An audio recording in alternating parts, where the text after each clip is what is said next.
couple of days ago, Jensen Huang, CEO of NVIDIA, he says the world needs both frontier closed models and frontier open models. Anthropic was silent for 3 days, and there was a lot of conversation. Where's Anthropic in this conversation? All Dario has to say is, OpenAI and Anthropic, who have been two rivals for the longest time, they've been pushing for the same agenda, a federal review process for the most powerful models. Aiming enforcement at intelligence is like thought policing. Police what the AIs are doing, not what they're thinking or how smart they are. Global AI diplomacy is coming. China's leader, Xi Jinping, is wielding AI as a tool of statecraft, using it as leverage in China's diplomacy across the global south. I can't stress this enough. The whole power of the US is its open and very broad innovation ecosystem. If they close up the open model policy.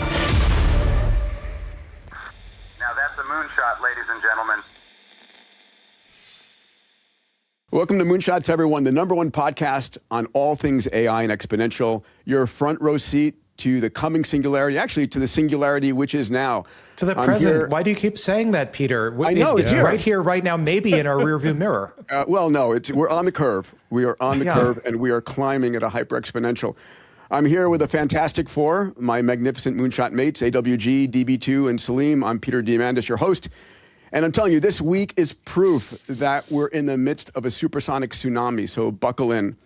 As always, our mission here at Moonshots is to keep you informed, keep you up to date on exactly what's happened, and most importantly, keep you optimistic about the extraordinary world we're building. And I don't know, gents, if you saw the tweets going back and forth in the comments of Sam and Elon that we're currently living in the singularity, I think they finally caught on. I think they're finally watching our podcast. Yeah, they've been listening. But on a delay of a few months, like we got it there first.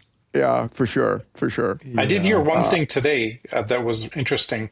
I'm at the KPMG Tech Symposium, where I come pretty much every year these days. Peter, you were here with me last year.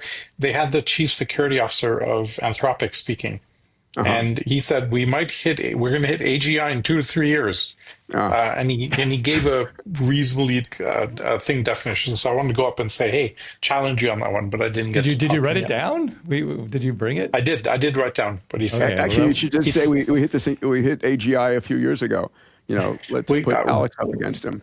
There anyway, just a quick message to our beloved listeners. If you're a fan of Moonshots and this program resonates with you, you're clearly one of us. So please, please, please take a moment now and hit the subscribe button and join us on this adventure through the singularity. It's just going to speed up, and our mission is to deliver to you the best we can. A lot to report this week, a lot to discuss, a lot of intrigue from the Frontier Labs. We're going to be speaking about Jensen Huang's mission to create an open, secure AI alliance. We'll discuss Anthropic's past position and Dario's new position on open source. News today that Anthropic and OpenAI are supposedly teaming up in Washington for their lobbying efforts. We'll dive into Claude 5, and AWG will give us all the metrics. And the release of Kimi K3 yesterday on Hugging Face.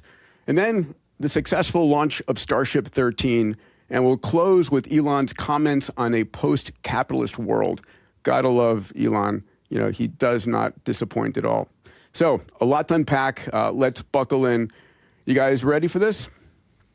Absolutely. My little enthusiasm here, gentlemen. Amaze. Yes.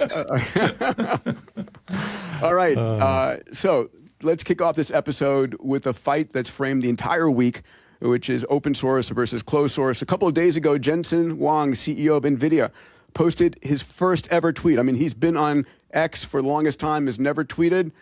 His first tweet, what was it? It was a letter on why open models matter. And it's been signed by 77 companies thus far. Jensen writes that open models strengthen safety and cybersecurity, accelerate innovation and diffusion, and enable sovereignty. He says the world needs both frontier closed models and frontier open models. He then goes on to launch the Open Secure AI Alliance. We're going to talk about that. In his letter, Jensen recalls a story that we reported on last week about Hugging Face experiencing an intrusive agent that logged on 17,000 actions, escalated its privileges, harvested credentials, and moved across all of Hugging Face's clusters. The closed AI models, GPT-5.6 and Claude Fable, that Hugging Face tried to use to hunt down what was going on, blocked them. It blocked their forensic teams. and they had to turn to an open weight frontier model, GLM 2.5. We discussed that last week to help Hugging Face find and contain the intrusion. So Jensen's thesis in his tweet is that attackers have frontier AI, so defenders need frontier AI ecosystems. We saw Sam Altman jump in on this, saying OpenAI wants to have the US leading in both open source and proprietary models. But Anthropic was silent for 3 days, and there was a lot of conversation. Where's Anthropic in this conversation? You know, historically, they've been opposed to open source for a number of reasons. So yesterday, Dario finally responded, saying he rejects the claim that Anthropic wants only doesn't want open weight models. In his word, Anthropic has never advocated for a ban on open weight models. There's a lot of videos showing that he was sure hinting at that. But Dario reframed this debate, saying that the real issue is not open versus closed. It's whether authoritarian states, i.e. China, can reach the AI frontier. Dario's sharpest disagreement with Jensen is belief that open weight models could be attackers. Dario's central thesis is that biology is the issue. Sufficient capable models could weaponize pandemic scale pathogens. And it's worth noting that Dario, probably of all the Frontier Lab CEOs, is probably the most steeped in biology. He has a PhD in biophysics from Princeton, and he recently acquired a biotech company called Coefficient Bio. So rather than ban, what is Dario proposing? 3 things. 1, block advanced chips and chip-making equipment from reaching China. I'm sure that Jensen doesn't necessarily like that one. Crack down on industrial-scale model distillation and require safety testing for all powerful models, open and closed. So let's dive into this. Dave, I'm curious. You know, one of the things we talked about before is if Dario really wanted levels of safety, he would put forward KYC requirements or crack down on mass distillation of Claude models, but we haven't seen that. Your thoughts, my friend? Well, I mean, right out of the gate, the argument, as you laid it out, is perfectly articulated. But if Jensen says, look, cyber threats can be defended with AI, and therefore open weights can defend against open weights within cyber threats, all Dario has to say is, okay, bioweapon. I have a sufficiently advanced, how is my AI going to defend me from a bioweapon? You can't argue against, but I'm thoroughly convinced. Yeah. Well, Dario, I am 100% convinced, is speaking his mind without an agenda. I'm not 100% sure about anybody else in this debate, but Dario is a brilliant guy laying it out exactly the way he sees it, even at the expense of his own valuation. Everybody online is saying, no, he wants closed weights because he has a competitive advantage, and if nobody else can get access, they'll have to pay him. True, but I don't think that's his motivation. I think he genuinely got into this industry long before there was any money in it. Yeah, no. Well, I'm glad. I do believe you that I think so, but it's interesting that, you know, Anthropic has gone from the most beloved, safety-conscious company out there to being just raked over the coals over the last couple of days, this last week. Yeah, isn't that funny? Well, but you know, if you say the same thing about Sam and everybody and Elon, you know, you go from darling to goat in a heartbeat in this world. And, so it seems to be the common trajectory. As soon as you're too big, everybody's like finding ways to just poke at you. Alex, Dario's the new. Yeah, be careful on the way up because you're going to get slammed on the way back down. Yep. Alex, thoughts here? I think after a number of years of détente between the infrastructure layer, that is to say GPU and lower layer of the stack, and the model layer, that is to say the OpenAI and Anthropic and other model provider at that layer, I think we're seeing the beginnings of, if not open war, then at least Cold War between them. The first rule, if you're an aggregator in business, is commoditize your complements. And NVIDIA has been very stealthy, if you will, very polite, very diplomatic about their desire to commoditize the model layer. They've struck agreements, including what some have argued are circular or wash sale type agreements with the data centers providing compute for OpenAI and Anthropic and others. And now I think this is turning into open warfare, where really the question is, where do the profits accumulate in the superintelligence stack? Are they going to accumulate at the GPU level, in which case NVIDIA wins, and NVIDIA wins by popularizing open weight models that can't capture value at a higher level in the stack?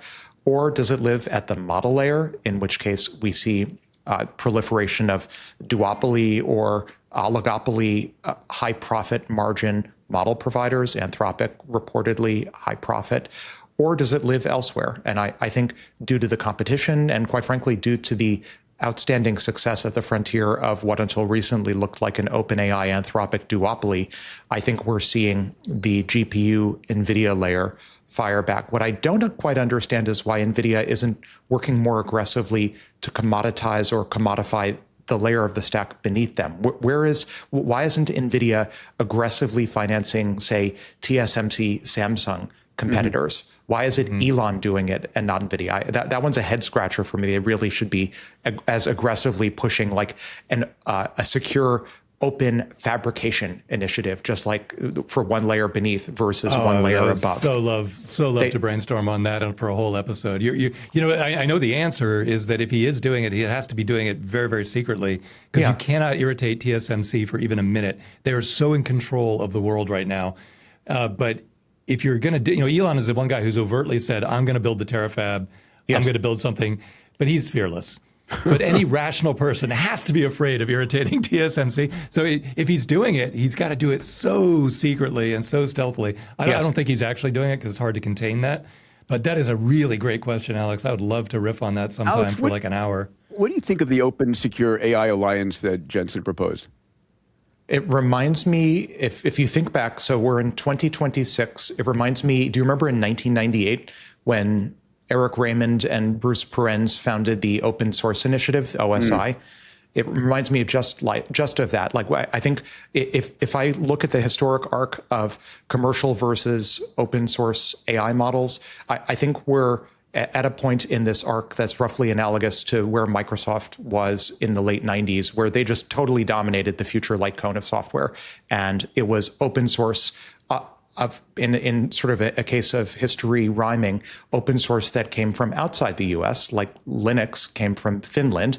Yeah, sure, Richard Stallman and FSF came from Cambridge, Massachusetts, but Linux, which really was the nucleation event arguably for open source, came from Finland and was popularized with an American open blank initiative, parallels there. And in combination with the antitrust verdict against Microsoft, that helped to unlock the future light cone for just about everyone else afterwards. So I think there are interesting historic parallels.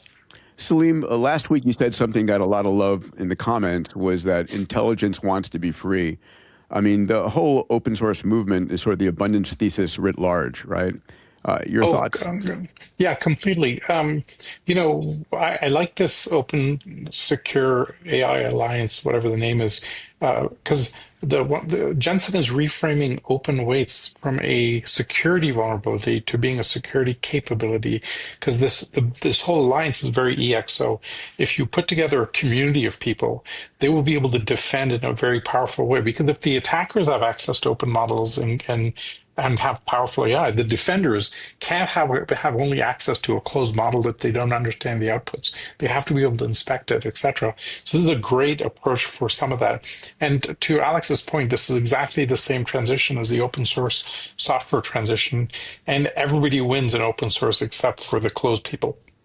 Yeah, and NVIDIA wins by supporting everything. I mean, there's a clear... Remember who ultimately, back in the 90s and early 2000s, one of the biggest supporters for open source was IBM, because at the hardware layer and the services layer, they benefited from the commoditization of software. Same here. Always, if you're an aggregator, you commoditize your complement.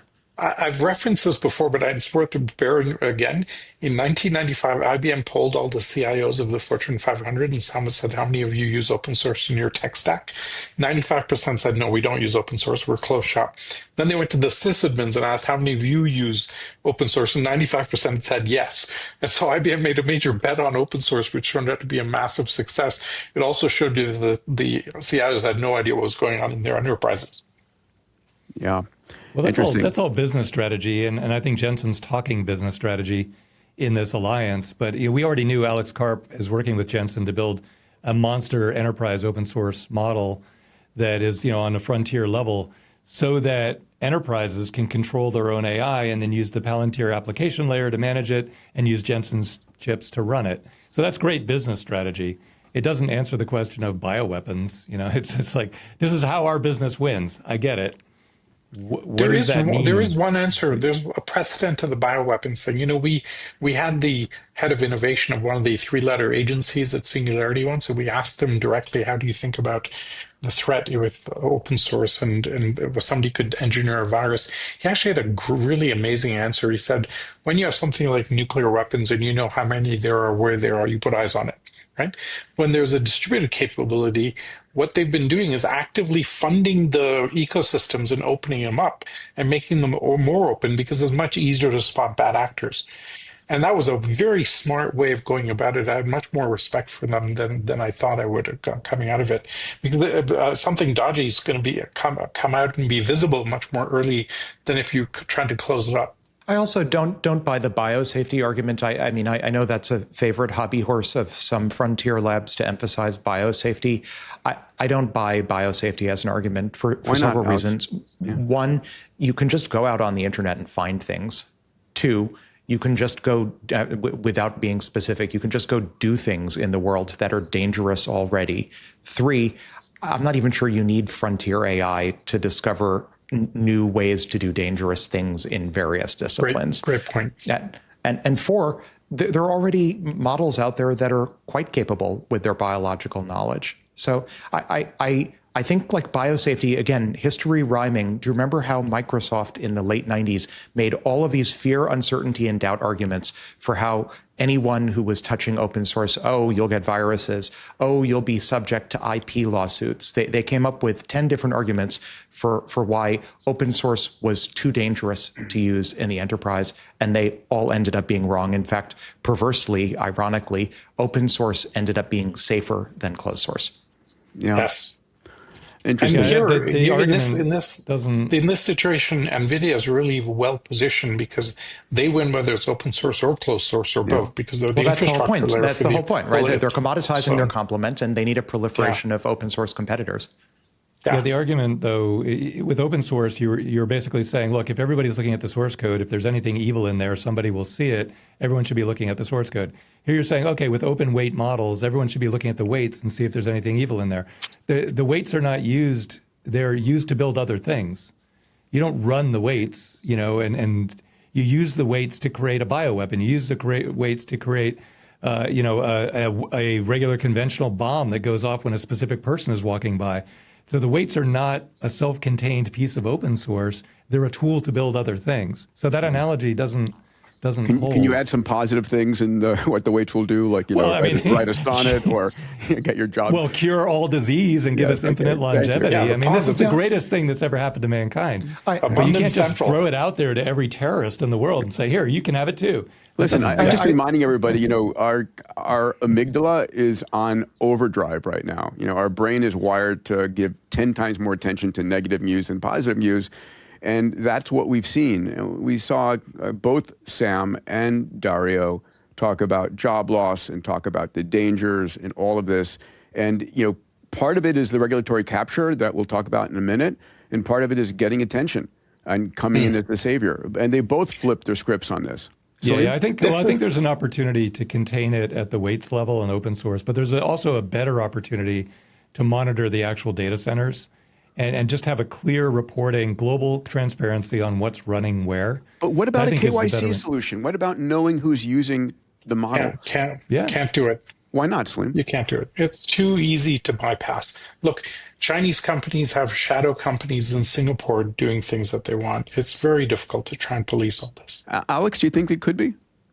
Yeah, of course you can do KYC. I mean, we can do better than KYC. If we're going to be in a world awash with superintelligence, let's allocate some of the superintelligence to policing the other superintelligence. Defensive co-scaling is the answer.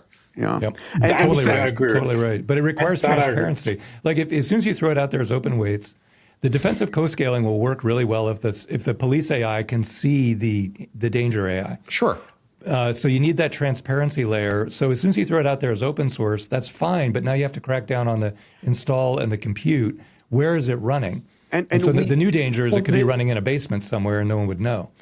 But that's until fine. it takes action, right? And then we need to have real world defenses against those actions. I mean, we all know that both OpenAI and Anthropic have models far better than they're showing us. Right, and our next story is going to talk about that. Both of them are going to DC, probably to unveil what GPT-6 looks like or what the follow-on to Mythos looks like. And the government's going to have access to those as a white hat defender. Salim?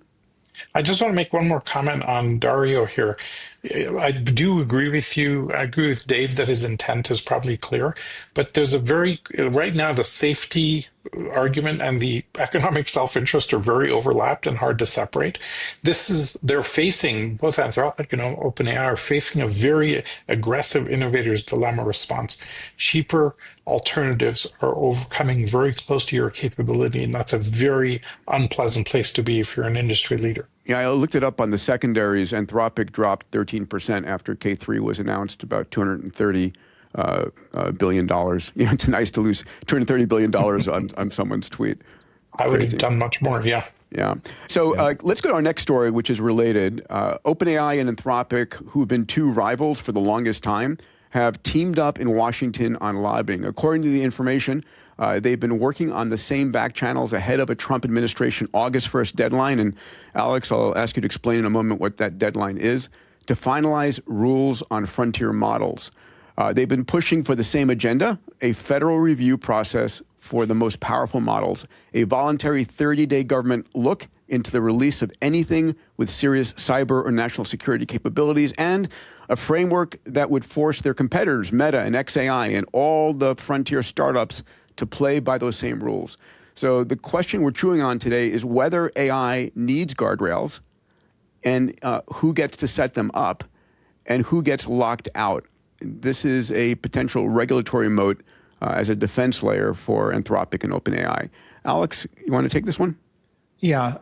Maybe let me point out the cliche, more superficial analysis, which is that the frontier labs are maybe to some extent talking out of both sides of their mouths. This has been widely reported that they're publicly supporting open source privately, throwing in all sorts of monkey wrenches into the regulatory gears in order to derail any prospect of a free and open source, open weight future, telling privately lawmakers and politicians, well, they're unsafe for a variety of reasons, or they need to be I think the cleverest angle is just regulate them like you regulate the closed weight models, subject them to the same safety standards. I think that's too clever by half in some sense, because they're not the same models. From a deployment perspective, which is half the battle, deploying an open weight model has a very different deployment situation than access via gated API to a closed weight model. So I think that's sort of the obvious story. Slightly less obvious story may be where the enforcement happens. What's the right bottleneck for defensive co-scaling to work? And I think one of the more interesting bottlenecks, or let's say comparative advantages that we've seen over the past few months, and hasn't been quite reported this way, for defensive co-scaling is just simply a matter of time.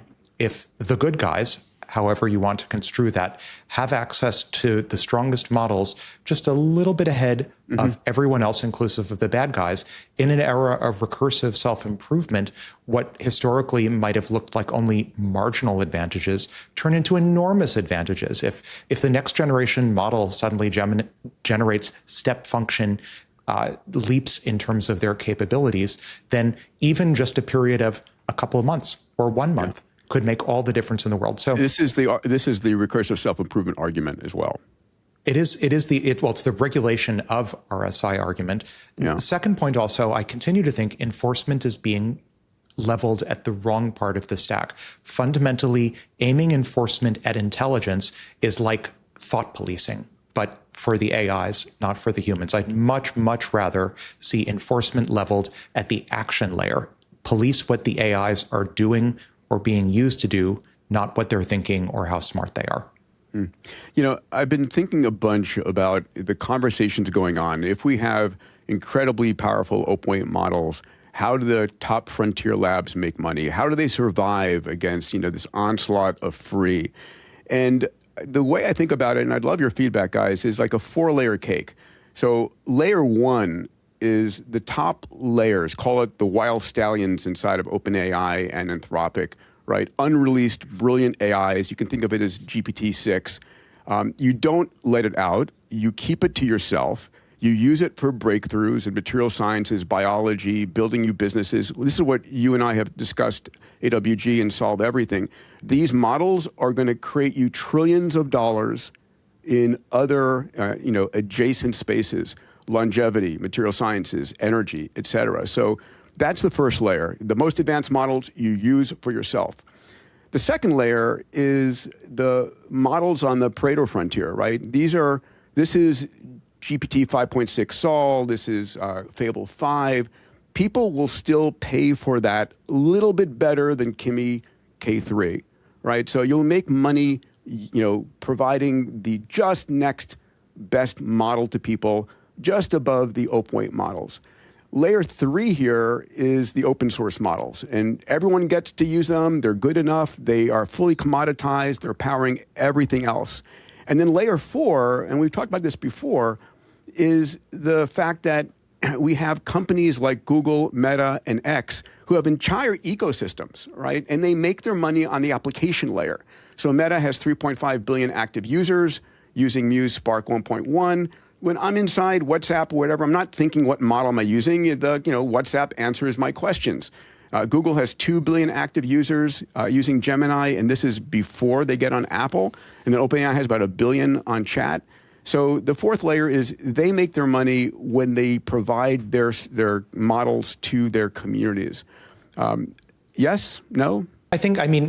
Reading, Peter, I think your narrative, what I heard you say, you were almost narrating the cost frontier of capabilities versus cost, starting from the upper right hand, going to the lower left hand through different business models. I think it's an interesting narrative, but my bet, as with so many other things in life, everything follows power laws in the end. So I think just saying, well, there are these 4 or there are these N business models, in all likelihood, one of the business models is going to account for 80+% of all of the free cash flow and all of the profits. And so I think just saying, well, there are these multiple business models is probably unrealistic. There's probably going to be just one business model that runs away with most of the profits. My point being, don't cry for the closed source companies. They have plenty of ways to make money, even in a world. Why would we cry for them? I mean, my goodness, like 2 or 3 months ago, we were crying for everyone else who was going to be displaced, all of the labor, the service jobs that are being displaced by the frontier models. Now we're crying for the frontier labs. So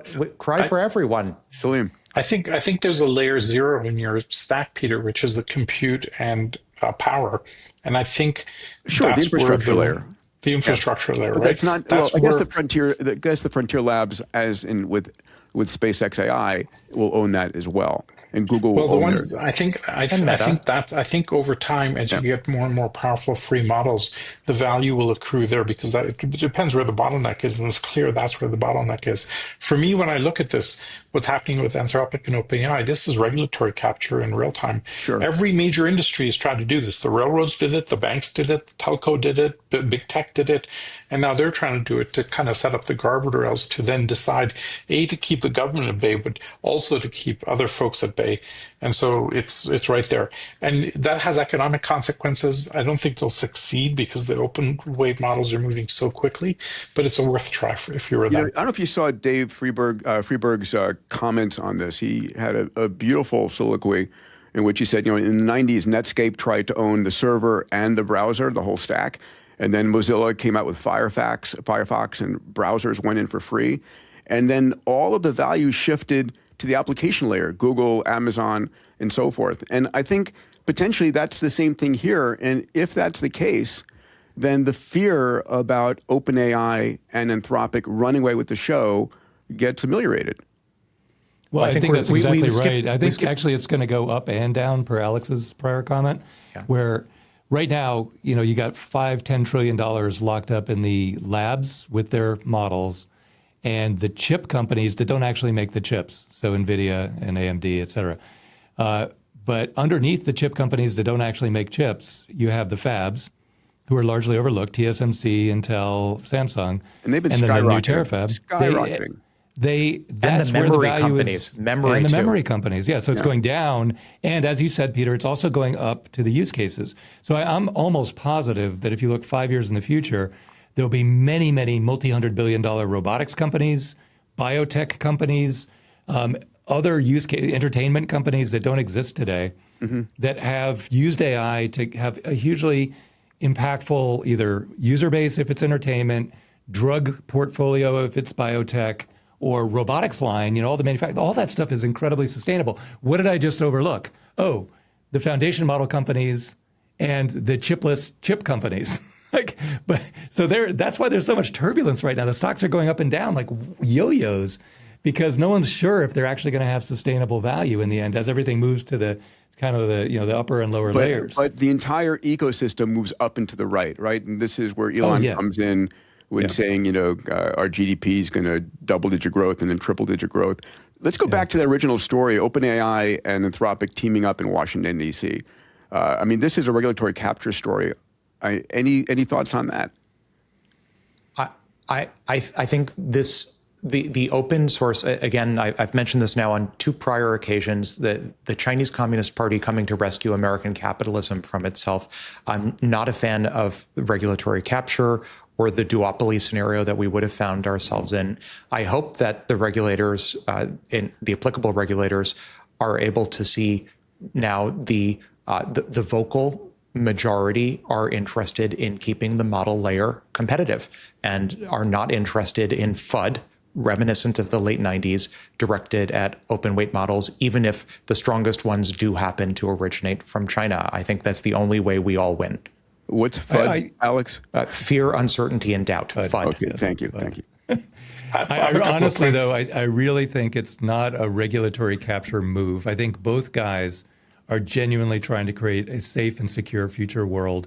Because remember, Sam is not even a shareholder in OpenAI. Yes, he runs it. Yes, it's his lifeblood. He has 400 vertical company investments that are overjoyed that Kimi K3 came out. All of our portfolio companies are overjoyed that they have access to Kimi K3. Blitzy was over the moon. This is the biggest boon. That's where Sam's economic upside is. But yet he's still going to DC to say, look, we got to have some rules. This is going to get out of hand. So I don't think they're out there to try and drive up their stock price. I think both guys are out there to try and make the world safe. Then why is it just them? Why isn't it everybody else? Why isn't it a summit to talk about the rules? Well, who is everybody else? Because there's only so many people the White House will let in. Elon and Google. There are a few other players in the mix here. Yeah. I'd like to make a slightly tangential point here. I want to echo what Jensen Huang said, which is made the point that open models will make the U.S. stronger because you're building an ecosystem. Because you have universities, you have startups, you've got defense contractors, hospitals. As Dave said, every company's thrilled to bits. You have an open source model that's this powerful with open weights. You can go manipulate those weights. And they're all, when you have the whole ecosystem, open beats closed, always. Yes, so this always. is the faster moves. That was one of the thesis of our book together. EXO, open always beats closed. Yeah, over time. It is amazing that we're living in this incredible demonetization world of intelligence, right? It's just falling through the floor. It's like 99.95% cheaper over the last 3.5 years. I looked at the numbers. And I think Alex makes a really important point. You don't try and regulate open versus closed. You try and regulate the capability. Yeah. And the actions and the outcomes. And I just, for the life of me, I don't understand why we're shedding any tears for the profit margins of a couple of frontier labs. This is what intelligence too cheap to meter is supposed to look like. Intelligence is supposed to get cheaper, and capitalism is doing its thing and creating competition and driving profit to zero. This is what we want to happen. Yeah, in full disclosure, I don't own any of OpenAI or any Anthropic, so I'm not shedding tears for that. I don't think any of us do. Do you, Dave? Not that I know of, but I have a lot of indirect stuff. And Alex, I know you just own the index, so you're set. Just indices. Yeah. All right. Let's go to our next story, and it's one we sort of started discussing yesterday, July 27th. Kimi K3 went live for a global download on Hugging Face, a frontier-adjacent open-weight model that anyone, anywhere on the planet can download for free. No API key, no gatekeeper, no revocation switch. Once these weights are downloaded 10,000 times, they are free. There's no undo button. Kimi K3's official Hugging Face repository showed 2,500 downloads in the first 2 hours, and the research I did shows about 100,000 downloads in the last 24 hours. I downloaded it. Dave, Alex, funny story on that, Peter, because we had a whole bunch of polling agents that were pinging it every 15 seconds because I was worried that it would not, that it would go away. Yeah, so was I. So I didn't realize a bunch of our companies also were doing the same thing. So of those 2,500 downloads, we had dozens of them from here. But mine went through with no trouble. But right before it came out, the whole page went to a 404 error. I saw that. And yeah, did you see that? And I was like, oh my God, the White House intervened. This is not actually going to happen. Because I've been telling everybody, I think this is the biggest turning point in human history. Like, you have an AI capable of self-improvement now out in the wild that anyone can use on your machine. This is massive. And I just feel like it may not get documented in the history books that way. It may be the outcomes of this that get documented, but this is really the moment in the history of humanity that I think is so pivotal. And it was yesterday. But anyway, it downloaded just fine. I got it up and running on my own dedicated GPUs on Modal. And it took less than an hour to get a fully functioning Kimi thinking and working 24/7. It's a little pricey, but it's like $55 an hour on Modal to run at full throttle. But you can prop up 100 instances like in 2 minutes now if you want to, just through voice prompting. You don't have to have any technical skill at all. You can just go to Modal, ask it to install Kimi K3, download it from Hugging Face, and start talking to you, and you're up and running in no time. It's mind-blowing. Alex, your thoughts? I looked at the architecture. The architecture, now that this is actually open source / open weight, is pretty interesting. The most interesting thing I saw in the architecture, position embeddings are gone. This was one of the most critical elements of the original transformer architecture. It's gone. It's literally called NOPE, no position embeddings, NOPE. And it's interesting. You could ask, how on earth is a model like this that has a million tokens of context supposed to know what it's looking at without context embeddings? You look a little bit more closely, the attention mechanism, Kimi delta attention, KDA, is basically a mini recurrent neural network at the attention layer. And there's a little bit of positional information or positional awareness smuggling going in via their attention mechanism. But otherwise, global position embeddings, gone. And my takeaway from looking at the architecture is, if you look at the original vanilla transformer from attention's all you need, and then you compare it with the sorts of, this is arguably probably the frontieriest of open weight, open source models that we have available right now. So it's pretty instructive for a mere civilian to look at how it's architected, because this is the most capable open architecture model I think that most of humanity now has access to. Position embeddings seem like they're going out of the way. And more broadly, I think we're seeing almost a ship of Theseus architecturally, if you will, where the original transformer architecture, you can still recognize the outlines of transformer, but piece by piece of all of the original elements, the attention mechanism, the position embedding, the layers, the residual streams, all of the sparsity, all of the original components that made the transformer are getting swapped out for better versions. And so if you follow the path of continuous improvement, it looks like the same architecture, And even if you squint at it, you'd still recognize, okay, it's like multi-layer, something that is attention-y. But if you look at the fine details, the frontier models now, to the extent that say this is indicative of what's actually being used inside OpenAI or Anthropic, if you look at the fine details, they're relatively unrecognizable relative to the original transformer, which I think is interesting. Do you think the U.S. lab will end up replicating it? Shall we say stealing that approach? Oh, God, it's open. It's open source. So I don't know what license or IP is associated with the particular architecture, but of course they're looking at it. Yeah. Yeah. Well, the NOPE thing too. Rope is just sort of random positionally. It's rotating positional rotational position embedding. But it's sort of like if I have a million token context, it's giving as much weight to something I said a million words ago, which is like hundreds and thousands of pages ago. I said something, and you're still thinking about it just as much as what I'm saying right now. People don't work that way. That's nuts. So when they got rid of rope, they put in NOPE, but NOPE actually has this fading memory now. So something I said a long time ago gets less weight than something that's more recent. Obviously, like that's so obvious. But that's the beauty of open source. Some guy in China can say, this is freaking obvious. Let me try it. Oh my gosh, it works. Of course, the other AI labs are going to adopt that immediately. It's just flat out better.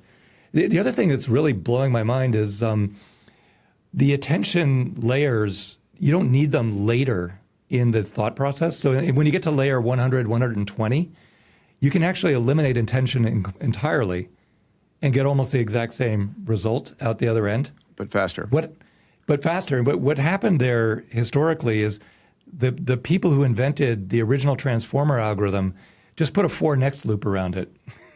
Because they're just, we're writing code by hand back then. It's really hard to try and make different logic it was simpler. layer. I mean, in defense of the original attention is all you need team, the original vanilla transformer was just alternating attention and dense linear layers because it's simple. Yep. It's simple. It's simple. And also with that few layers, you're really focused on just getting the text to mean anything. Now you've got deep thought. It's just so cool. I've got a couple of comments and a big announcement. Comments. A model that you can control locally is way more valuable than a marginally smarter model that you have to access through somebody's API, right? Yep. So organizations now can fine-tune their proprietary knowledge and around it, put it into secure environments, and totally avoid sending any sensitive information to the cloud. This is going to be huge for regulated industries and sovereign applications and all sorts of stuff. So remember, Peter, a few weeks ago, we announced this pilot for the Organizational Singularity. We had almost 400 applicants. We picked 10, so we're running the pilot with them. With the launch of this, I think this is one of the biggest things we'll ever see from a business and application perspective. So we're launching a new program for 30 companies, because the big question every company is asking is, what's my AI strategy? And it should be, what do I do on Monday? So we're going to answer that question, and we're going to help people weekly just start implementing and rewriting their organizations on the edge. So we're accepting 30 companies into this. We'll put a link below. Where do they go to learn more about it? Go to openexo.com. We'll have a link there, and we're going to give preference to the folks that applied to the original pilot because they were first, and we're going to take a chunk of people and then just start to help them rewrite themselves.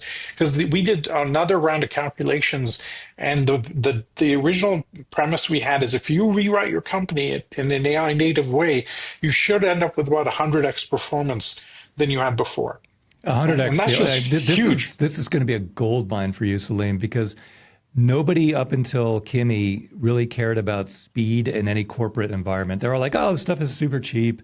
We'll just use it. We're not doing much with it anyway. So then everyone starts token maxing. All of a sudden, people are looking at their corporation and they're saying, oh my God, my token costs are actually going to be bigger than my payroll by the end of the year. And then if I forecast out 2 years from now, my token costs are 10 times my payroll. Speed does matter. But there's an easy 10x and maybe 100x, like Salim is saying, just by tuning it to what your business needs. Get rid of all the cruft, use these new streamlined models, tune it to just what you're trying to achieve. You're looking at 10 to 100x. And so now every corporation needs to figure out their strategy, and Salim's business is going to be like sold out. Will you still come on the podcast when that happens? We will still come on the podcast because thank God we've got our community of 50,000 people that can help with all this. If I had to help out, I'd be bald in 2 seconds. Oh, wait. But the what we're doing with these CEOs is saying, okay, let's pick one process that's going to help you radically increase revenue and take one workflow that'll help you radically reduce cost. Right? That gets everybody excited and rebuild that native and then do more and just start moving things over. And so we're super excited about where things go. Franchise it, Salim, so all our podcast listeners can start a branch of EXO. Well, that's what our community is all about.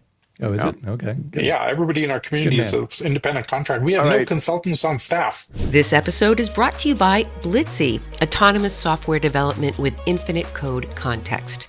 Blitzy uses thousands of specialized AI agents that think for hours to understand enterprise-scale code bases with millions of lines of code. Engineers start every development sprint with the Blitzy platform, bringing in their development requirements. The Blitzy platform provides a plan, then generates and pre-compiles code for each task. Blitzy delivers 80% or more of the development work autonomously, while providing a guide for the final 20% of human development work required to complete the sprint. Enterprises are achieving a 5x engineering velocity increase when incorporating Blitzy as their pre-IDE development tool, pairing it with their coding copilot of choice to bring an AI-native SDLC into their org. Ready to 5x your engineering velocity? Visit Blitzy.com to schedule a demo and start building with Blitzy today. This is the moment AWG's been waiting for. It's the discussion on Claude Opus V. So right in the middle of all of this, Anthropic shipped Claude Opus V. This is their 4th Claude 5 generation release, and it approaches the frontier intelligence of Fable 5 at half the price. It becomes the new default for Claude Max, priced at $5 per million token input and $25 per million output tokens, unchanged from Opus 4.8. I made the switch immediately on Skippy for myself. Anthropic calls it the most aligned Opus model yet and their strongest model for scientific research.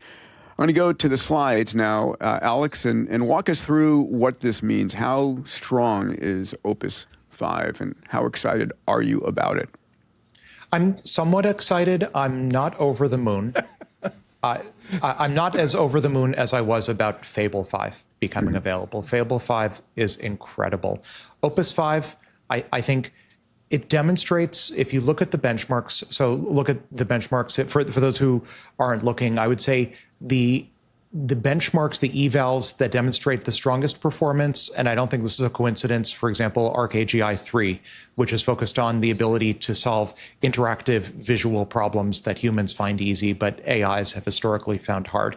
It went from 1.5 at Opus 4.8 up to 30.2%, which is, as of this moment, last I was tracking, the highest official score from a baseline model on the ArcAGI3 challenge. It's a visual code intensive challenge. Something else that's intensive, developing front-end software.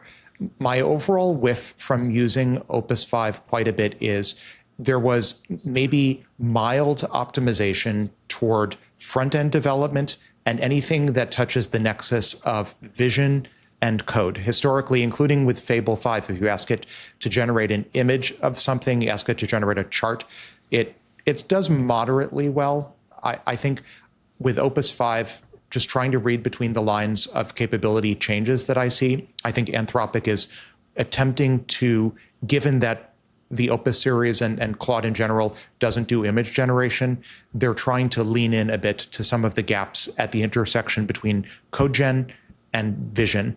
And I think for uses of mine, I still prefer Fable 5, even though it's more expensive. And even though if you look at, say, the Artificial Analysis Intelligence Index, if you look at their overall chart of performance versus cost per task, if according to that chart, Fable 5 is below the frontier. It's slightly below Opus 5 in terms of their capabilities and a lot more expensive.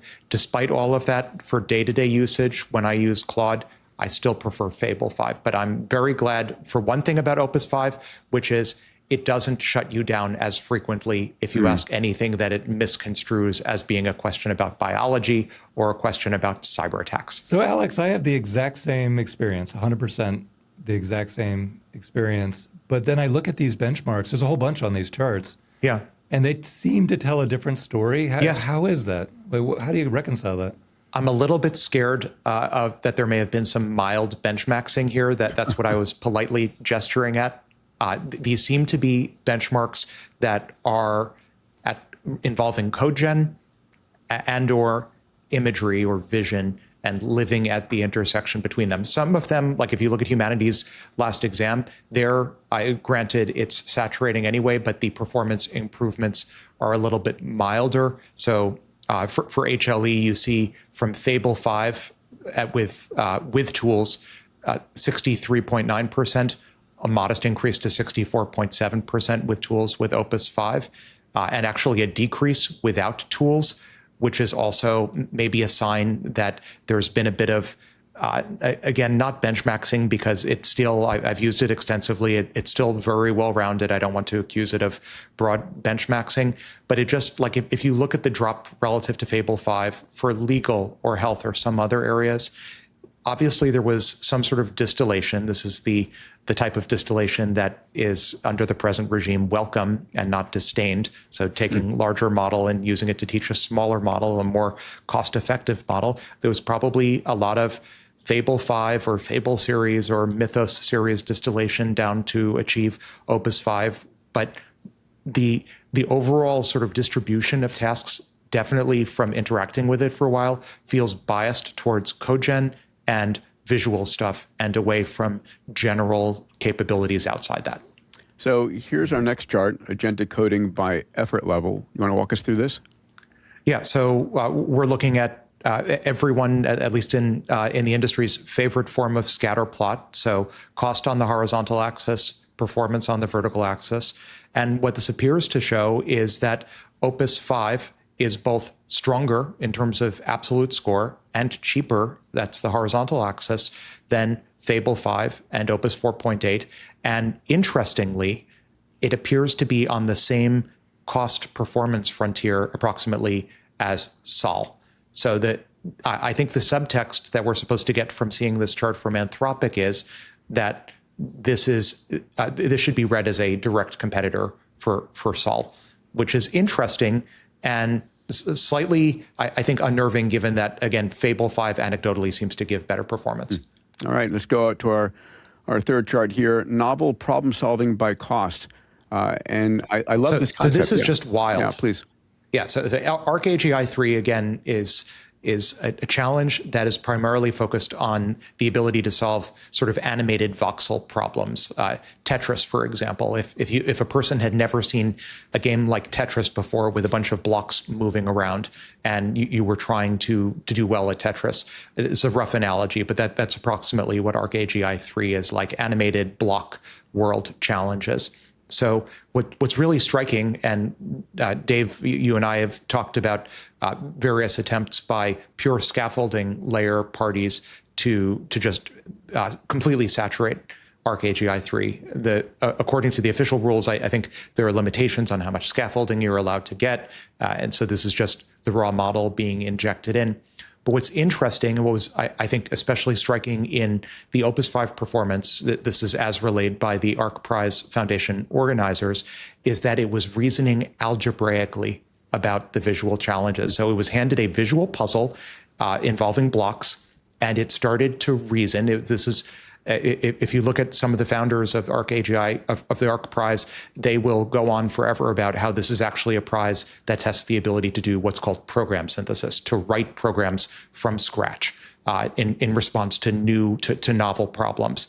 And so stunningly, what Opus 5 was able to do was to take a visual problem with a bunch of what to humans look like objects, and it represented the objects algebraically in software and basically did math on the objects in order to solve the problem. This is the first time that to my knowledge, anyone's ever seen a frontier model ever do that. A novel approach that was not guided by anybody. It's derivative of strategy for doing this. That is, unless Anthropic was benchmaxing on Arc AGI3. Okay. Well, I think that scaffolding argument, though, is really, really important because if it holds up, I tried to replicate it, because you can get 98%, I guess, on Arc AGI3 if you give it a reframing of the way it interprets the puzzle. Right. And if that holds up, that gives inspiration to a billion entrepreneurs who can take something like protein folding or drug discovery or mechanical design of robot arms and say, Fable 5 can do this, or Opus 5 can do this, but I gave it a better way to think about the problem. And now I tripled its intelligence within that domain. So that opens the door for scaffolding improvements in all these domains like biotech, where if you can reframe it so the AI doesn't have to work as hard to understand what you're trying to achieve and can maximize its tokens and its parameter brain count, that is an entrepreneurial heaven. So I'm really hoping that result holds up. I tried to replicate it. I couldn't quite do it. I didn't work on it that hard. But I do believe it's possible. I don't know, did you get to the bottom of it? Is it real? I'm not certain, but the scaffolding advantage is very real. And my understanding is this is why Arc AGI3 has certain rules regarding what can be submitted and what can't. But I think the elephant in this particular room, to your point, is that scaffolding adds an enormous amount of value at the moment at any given point in time over the baseline model. The other side of that is the baseline capabilities tend to dissolve any scaffold. So today's scaffold is tomorrow's baseline capabilities. Well, I tell you, if that holds up, and I think you're right, I think it will. Next semester, every university in the country should have a class called scaffolding. And everybody should have the opportunity to learn how to do this because that is the power tool of all power tools for any entrepreneur. And so what is it now? It's coming up on August. You have 30 days to get your class curriculum together and launch it for next semester. With prompt engineering as a prerequisite, obviously. Alex, let's hit these next two charts and then watch the Call of Duty. I have a quick comment. Yeah, please. Something I noticed was that 4.8 came out on May 28th and 5.0 came out just now. So it's not that much of a better model, but the efficiency's gone up by twice as much. So we've seen a 2x. And we were saying 10-week doubling price performance for AI this year. It's 8 weeks now. It's a model release every 6 days on average over the last 3 months. Yeah, this is incredible. The other thing I noticed was in the grid, you've got different models that are becoming really good at different things like legal, health, coding, et cetera, which I think will continue. Alex, these next two charts? Yeah, so this chart is interesting insofar as it seems to support the hypothesis that there might have been mild benchmaxing on Arc AGI3. So this is a chart by a third party that evaluated Opus 5 on an Arc AGI3-like game involving similar genre and discovered actually the performance jump was not material versus say Fable 5. So again, not quite sure what was going on with Arc AGI3, but that was by far the most prominent increase that we saw from Opus 5. Interestingly, a benchmark that Anthropic did not highlight was frontier math, which is, I think, maybe in some sense a better bellwether for advanced reasoning capabilities by the models. I had to check this independently, and actually Opus 5 demonstrated inferior frontier math performance relative to Fable 5. So again, Fable 5, still my favorite Claude model. All right, last one here, the live leaderboard. Voxel Bench. So here we see Opus 5 now earning third place, just behind Fable 5 on Voxel Bench. Again, visually intensive tasks, but at a much lower price. And interestingly, but perhaps unsurprisingly, Sol from OpenAI still carrying the lead on this. The reason why I'm not that surprised is visually intensive tasks are an area where I would naively expect OpenAI to be doing a better job because they've continued to invest in image generation, whereas we've seen no generative image capabilities at all, shockingly, from Anthropic at all. They're busy maximizing the value, the revenue per token, which leads them to code and not to image gen. And I bet you we're going to see... Well, as a practical matter, anytime I'm doing something complicated, I'm working in Fable 5, getting a lot done. If I want to see an architecture diagram, I just take the entire thing and dump it over to GPT and say, make me my architecture diagram. Fable 5 is so bad at it. But if it does so much work for you and you get confused very, very quickly and you want to just see a simple visual summary of everything going on, is just so bad. So, but GPT is amazing. My guess is Grok jumps to the top of this leaderboard and the next release. I mean, Elon's been speaking about that. Speaking about imagery, this made a viral loop on X. This is Opus V, recreating Call of Duty from a single prompt.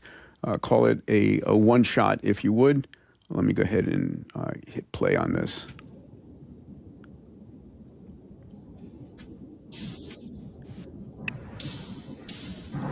Remember these demos 30 days ago just looked like absolute garbage? This is incredible. Look how much is crazy, the rate of improvement. Well, what's amazing to me, I mean, this is sort of the converse, for those who can't see, that this does look like Call of Duty. The converse of not having native image generation abilities in defense of Anthropic is that if you look at the entire physical world and you say, well, everything is just code, including code that generates photorealistic video games, then you say you don't need native image generation abilities. You just need the ability to generate photorealistic 3D environments like Call of Duty, and you're all set. Huh. Yeah, the truth is in there somewhere. It's kind of in the middle, I think. But I think really clearly Anthropic cares about recursive self-improvement purely and only. And so they'll build anything and train on anything. It's a race. That helps the RSI. It's the race to ASI. So I think an important article that I just added for our listeners is, and while we're talking about Claude, I don't know if you heard the story that a significant number of Claude chats were found publicly searchable on Google this past weekend. So a Reddit user discovered that by typing a search operator, site:/Claude.ai/share, into Google, it surfaced a long list of shared personal data, including personal health records, private documents, key names, and telephone numbers. Apparently, this originated from Claude's Share Chat feature, which allows users to share links of their Claude chats between friends via URLs. Did you track this, Alex? Yeah, I saw the story, and on the one hand, it's disappointing to see any information that would be expected to be private find its way out into the public world. Not a fan of that. On the other hand, I think there's sort of another side to the story, which is a feature that was intrinsically designed to be social in nature. Shocked to see gambling in this establishment ultimately finding its way into the hands of other people. I think there are two sides that one can see here. Yeah, but I think one of the issues, one of the arguments, and we saw it on the rant a few episodes ago, is that when you're using these models, your competition is in some sense seeing your data and learning from your data. And it's something people need to understand.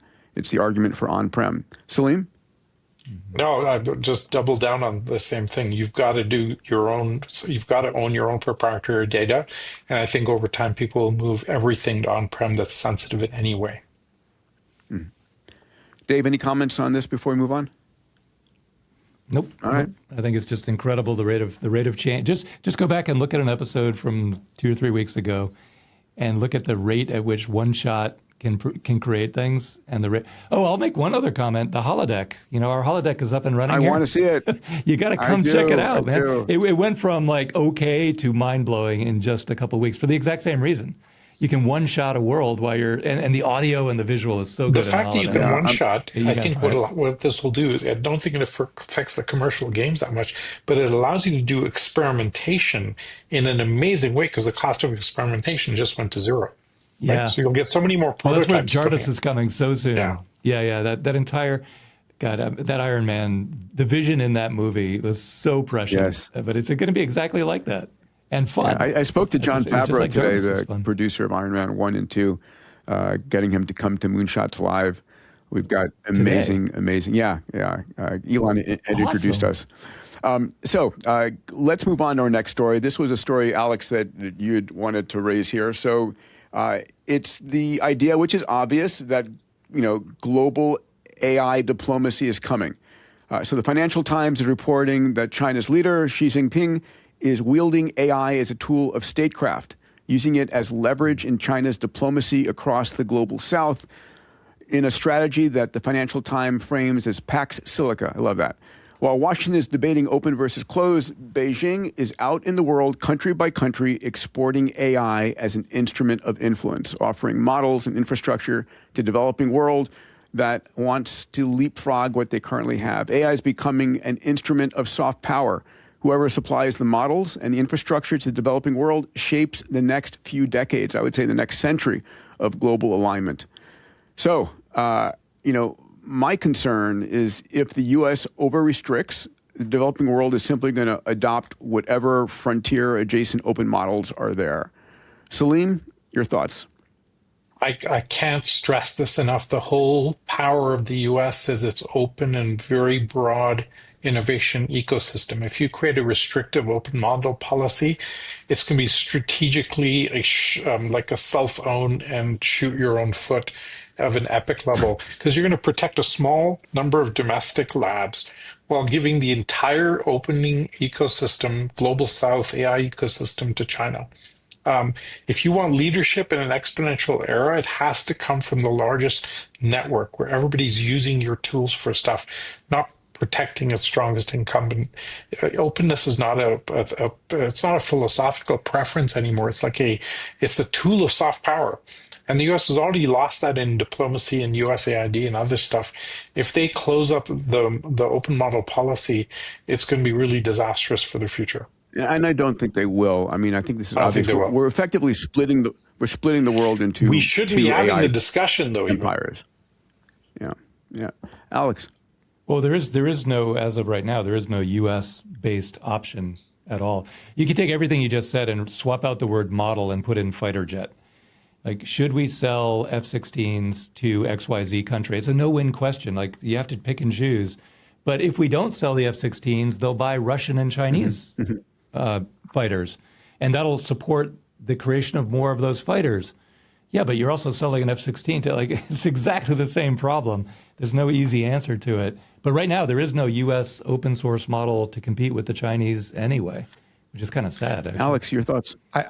I think so. Puck Silica had already been announced by the U.S. before China announced its own initiative. And China, of course, announced many years ago at this point, Xi Jinping announced Belt and Road Initiative. And there's a certain extent to which it's far more, I don't want to say insidious, but far more ultimately invasive and controlling if a foreign country, say if a foreign country loans you a bunch of money to build a bridge, okay, so you default on the loan, that has a certain outcome. Foreign corporation that's basically under the thumb of a foreign government builds telecommunications equipment and deploys it to you. So now you have cell phones. The worst that they can do, they can spy on you and they can shut off your telecom infrastructure. Next level up. Foreign corporation that's heavily involved with foreign government injects super intelligence into the veins and arteries of your country. Now it's not just listening to you or not just loaning money to you. Now it's thinking for you. And I think that's a far more vulnerable position for the so-called global South to be in, regardless of which block or sphere of influence it finds itself in. And I can only imagine that the long term, to the extent there is a long term in the middle of the singularity equilibrium point, is going to be pushing more, not just inference to the edge, which is what China, I think Chinese frontier labs would like with open weight models, pushing training to the edge. That, I think, is the equilibrium point. And curiously, I don't hear that many countries in the so-called global South agitating for domestically pre-trained models. But I do think that's where some sort of equilibrium could lie if there is to be an equilibrium. Can I tell a related story here? Please. A few years ago, I was talking to the prime minister of one of the smaller Asian countries. And they had, their big city had tripled. They needed much more ports to be able to receive more containers for the big, huge population. And they just taken a $500 million loan from the Chinese and were totally mortgaged the future of the country. And I made the point that, look, drones are kind of doubling in their every 9 months in their price performance. If you waited a few years, you could have a drone pick up a container. You don't need a port. You could you could have 4 drones pick up the corner of a container, which is average 20,000 pounds. And so you don't have to wait that long for drone doubling to get to a quarter of that weight. And then you just pick it up and put it on a flatbed truck or on a rail car, and off you go. And they're like, damn, we just mortgaged the entire country because we didn't understand exponential thinking. And if you go back to what Alex just said, that goes up 10x when you outsource your thinking. And that's really dangerous. I think the safety and the security, the future will be in these open weight models that give you back your sovereignty. Yeah, talk to California about its high-speed rail when you talk about, let's not go there.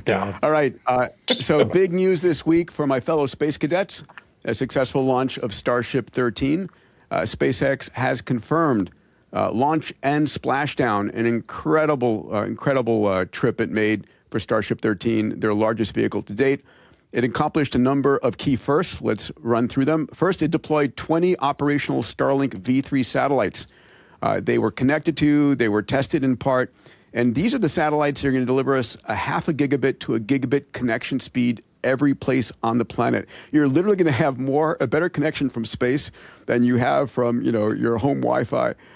They did an in-orbit relight of one of Starship's Raptor engines, critical for the upcoming Artemis missions, and a successful soft landing on the Indian Ocean with the vehicle remaining intact, which was extraordinary. I'm going to watch 2 of the videos here. Let's share them because they're just fun. This is space porn. All right, let's take a look at the launch first. It's important. You got to love this drone footage from above the launch at Starbase. Space is big. This is such a it has a high degree of beauty. Oh my God. So gorgeous. Yeah. I remember when I was with Elon and we were talking about, the Starship first stage and saying it's the most contained energy that you can ever experience other than a nuclear explosion. All right, and very importantly, the landing, which was the big news on this particular mission. Let's take a look at this sequence. About 10 seconds away. Look at that footage. In the middle to light up. Starlink, baby. Flip. Let's see if we can get this thing in the water. I got the link from you guys, and I was like, yeah, I'll check it out. And I was like, Beautiful. Wow, I got to watch this whole thing end to end. Note the high Ignite res. Raptor engines. 3 sea level flip.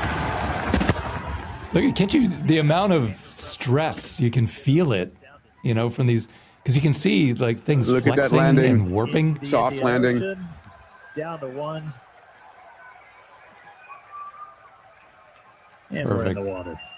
Floating in the water for full And recovery. It's a soft splashdown in the water. This is where they thought it would explode. Yeah. Well, it but has in all did the not. previous missions. What happened It was there? so soft. Yeah. That is the first. Well, it's Well, got there's excess fuel. still- Okay. Excess fuel. Yeah, and when it hits the water, it punches little holes or whatever in the sides. So that's where usually it explodes. What I'm excited about not in that time. particular is Elon tweeted that because the landing was so precise, that Flight 14, he's likely to capture the Starship on the Maxilla device, right? The large chopsticks that come in and grab the vehicle. Yeah, so, that's a flight I want to go to Starbase to watch the return. It's going to be awesome. Let's take a second, just talk about the abundance story here. The cost of launch is plummeting. And let me just give you the numbers real quick. The space shuttle was roughly $54,000 per kilogram to orbit, right? So think about, taking a gallon of water, of milk to orbit, $54,000. Falcon 9 dropped it to about $2,000 to $3,000 per kilogram. And Starship's target, and Dave, you and I were discussing this with Elon back in our January podcast, it's between $10 to $100 per kilogram. Just extraordinary. Well, it's also it's inspiring the amount of incredibly cool stuff that you can build now, specifically because all the feedback and control and all the remote intelligence is easy now. All of a sudden, we saw the Unitary robots in the last podcast, and they're just beyond cool. And that robot that is plummeting down the side of the mountain with the wheels, crazy cool. And then you got the starships. Just the amount of possibility is so exponentially bigger than it was just 5 years ago. And all the data is on Grok for building starships, which is extraordinary. Well, also, I'm working on a photonic computer, to run our new neural nets. And all the parts, it's actually giving me part numbers to order and saying, this vendor in Germany will make this lens for you in exactly this way. Do you want me to write up the specs? I'm like, sure. I mean, it's crazy. Can you order it and build it for me too, please? I mean, literally, it'll arrive in boxes. I still have to open the boxes if you're an and assemble it. If you're an entrepreneur out there and you've been looking for where to go build, I mean, building hardware, Ben Horowitz, who's a friend of the pod, and we're going to have him back on the pod for one of these episodes. He's the co-founder of Andreessen Horowitz. He wrote the book, Hardware is Hard, or Effectively. And the hard things, was it the hard things about hard things? And it used to be that building anything, I built robots in high school and college, and it was tough. Now you can 3D print parts, you can iterate rapidly. So if you're an entrepreneur looking for something to do in the world, what's missing? What do you wish existed? And you can actually use these models to design it, order the parts, and start building. Yeah, I've got an incredibly cool robot that's skimming the top of my pool. It has eyes and it finds leaves and it just goes and picks them up. But I want someone to build one that dives to the bottom and just goes down, picks up whatever, an acorn, brings it up, throws it out of the pool. I bet you could vibe that up now and just crank Alex, it out. if there's anybody who's as big a space enthusiast as I am here, it's you. I mean, did the flight bring tears to your eyes? Oh. I wasn't crying, but space is big, and I was delighted. Did you see, Peter, the views from the Starlink satellites that were posted later? Yes. Like that was pure science fiction. Oh my God! It was basically looking at Starship in orbit from the descending booster from a distance. Yeah. It was. That was incredible. That's like something out of Star Trek or The Expanse. I was very impressed with that. I certainly hope that this Flight 13 ends up in a museum at some point, given the soft splashdown. This is a historic first. Hopefully the SpaceX team will use this as an opportunity to get a good look at the heat shield, which is interesting. If you noticed, like the drone feed, the moment the splashdown happened, it was just zooming in on all of the heat tiles, looking for damage, trying to analyze the structure, presumably because the team was worried the whole thing might explode a few seconds later. So they were getting whatever footage of the heat shield that they could while they had time, but now they're going to have a ton of time. So it's very exciting. Yeah, in the past, after Starship, detonated from the onboard fuel, and that was expected. People say, "Oh my God, it failed." No, it didn't fail. It did exactly what they expected it to do. They'd have to go diving and find pieces of it to try and reconstruct what happened. And the heat shield here, I mean, people need to understand the amount of energy being dissipated. These vehicles are traveling at 17,500 miles an hour in orbit, have to dissipate all that safely and come to a precise landing. It's insane. Salim? I just love the fact, the ongoing flight after flight, he's viewing any kind of failure as information. And you don't get embarrassed by it. You take the data, you learn, and you do it way better next time. And nobody else does that. Yeah, it's exciting. We are, as Alex, you've said many times, about the speed run Star Trek. What an exciting time. Count on it. Yeah, I mean, the only thing better is if we discover that we have access to all the alien UFOs and we can jump to light speed. All right, let's stay on the science theme. Our next story is in the world of brain-computer interface. 2 stories this week. The first one comes out of Science Corporation. Full disclosure, it's one of my portfolio companies. I love this company. And it's restoring vision for the blind. The company is run by an amazing entrepreneur, Max Hodak. He's the past president of Neuralink and someone who I've had on the Abundance stage a number of times. Science announced that his first product, called Prima, P-R-I-M-A, I'm sure it's an acronym, has been approved for launch in Europe. So Prima is the first BCI device approved for restoring detailed vision in age-related macular degeneration that destroys the central vision of your retina. They just earned what's called a CE mark, which means it complies with European safety, health, and environmental requirements. Let me show an image of what this looks like, and we can talk about how it works. So here it is. What you see there is a pair of glasses that are capturing the image, and then they're beaming back the image via infrared to that little, call it, rounded square that's sitting behind your retina. So the signal from that Prima implant behind your retina is turning it into electrical signals and giving it to the remaining retinal cells. and those then get transmitted through your optic nerve to your visual cortex. And it basically restores your central vision. The amazing thing is the patients who've gone through this have experienced 5 lines of improvement on a standard eye chart after 12 months. So this is a godsend for so many people with macular degeneration. Any thoughts here, Alex?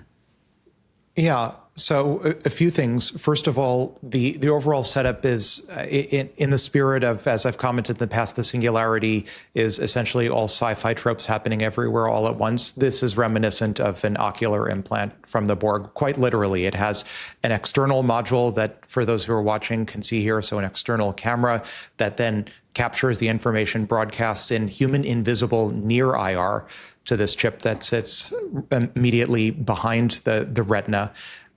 It's interesting insofar as Max, who was, of course, basically running Neuralink previously, this is a much, even though the retina is part of the central nervous system, this is a move away from the brain. But Neuralink, which also has its own approach for curing blindness called BlindSight, seems to primarily be focused on injecting less on the optic nerve, more just focused on direct brain stimulation, direct brain intervention. Right.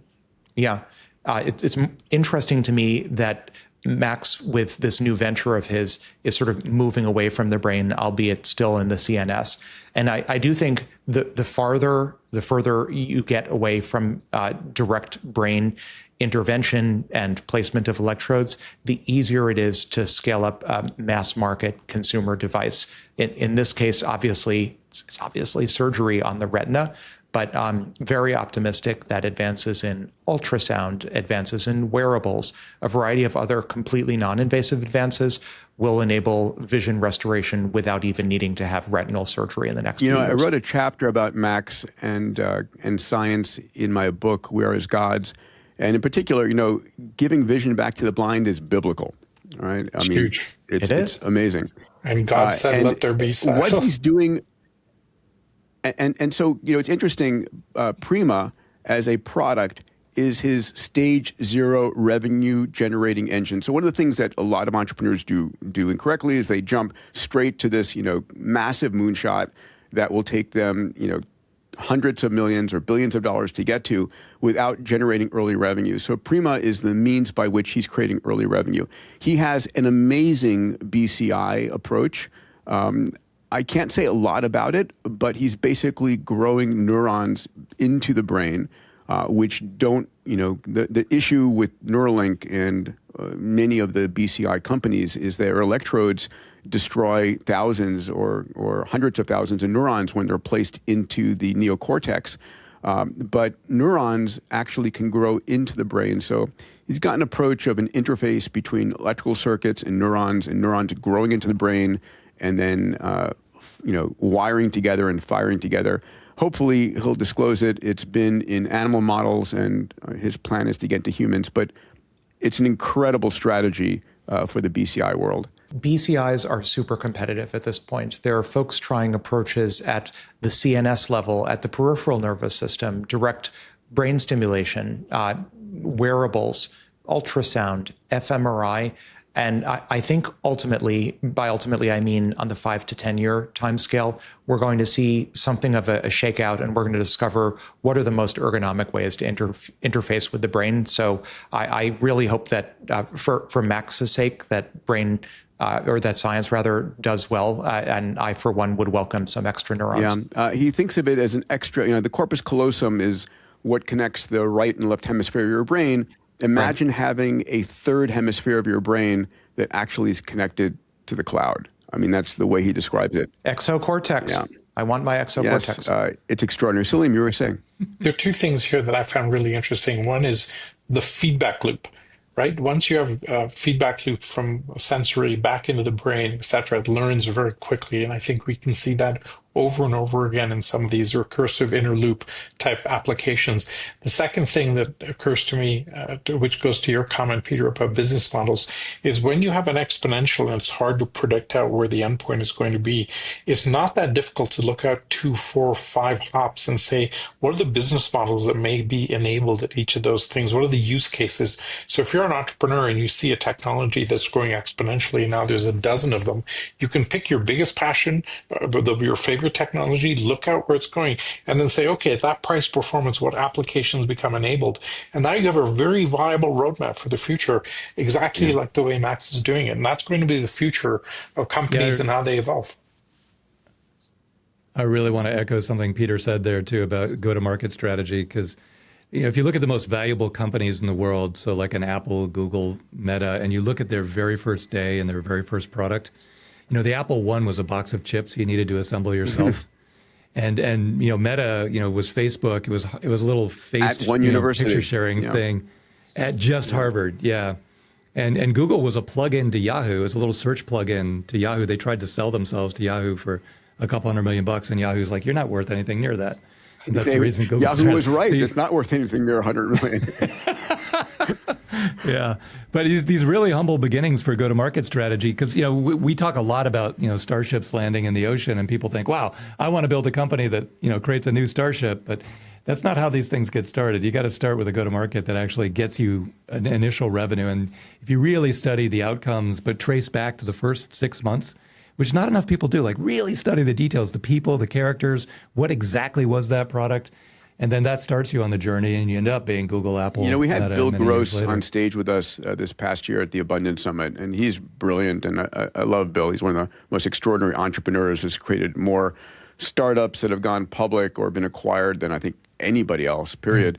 And he has a great video on DLD, also on TED, which he looked at, I think it was 50 companies in his portfolio that succeeded and 50 companies that failed. And he asked the question, why did they succeed?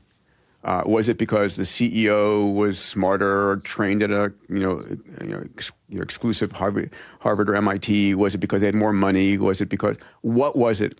And his conclusion at the end is an important lesson for all the entrepreneurs listening. It was timing. It was the companies that were there at the right timing, that were able to survive long enough to survive forever, would intercept good luck. So classic examples are Uber and Airbnb had been tried before, but when they launched in 2008, it was just after the recession, and people were looking to make money. They were willing to rent their bedroom out, willing to go and drive a car. Our darling here, SpaceX, you have to remember, Elon in 2008 was effectively bankrupt. We had 3 failures of Falcon 1. And the fourth one, which he scrambled to get money together, finally succeeded. And because the space shuttle had been shut down a couple of years earlier, there was a contract out, and he won $1 billion contract in the crew resupply from NASA, and that got him going. Timing is everything. So if you can have an early revenue stream for your company that allows you to stay in business and intercept good luck, that's one of the single most important things. Yeah, just survive. Just find a way of surviving. Elon was 18 years, 18 years from bankrupt to trillionaire. Amazing. Look, it took, did you see his tweet? Shorter and shorter and shorter. Past trillionaire or whatever it was, former trillionaire. Little plug here. Yeah, please. I mentioned this earlier, but we talked just now about the feedback loops. John Hagel and I have come up with a framework where it allows you to measure luck. And so once you have that feedback loop, that becomes very powerful.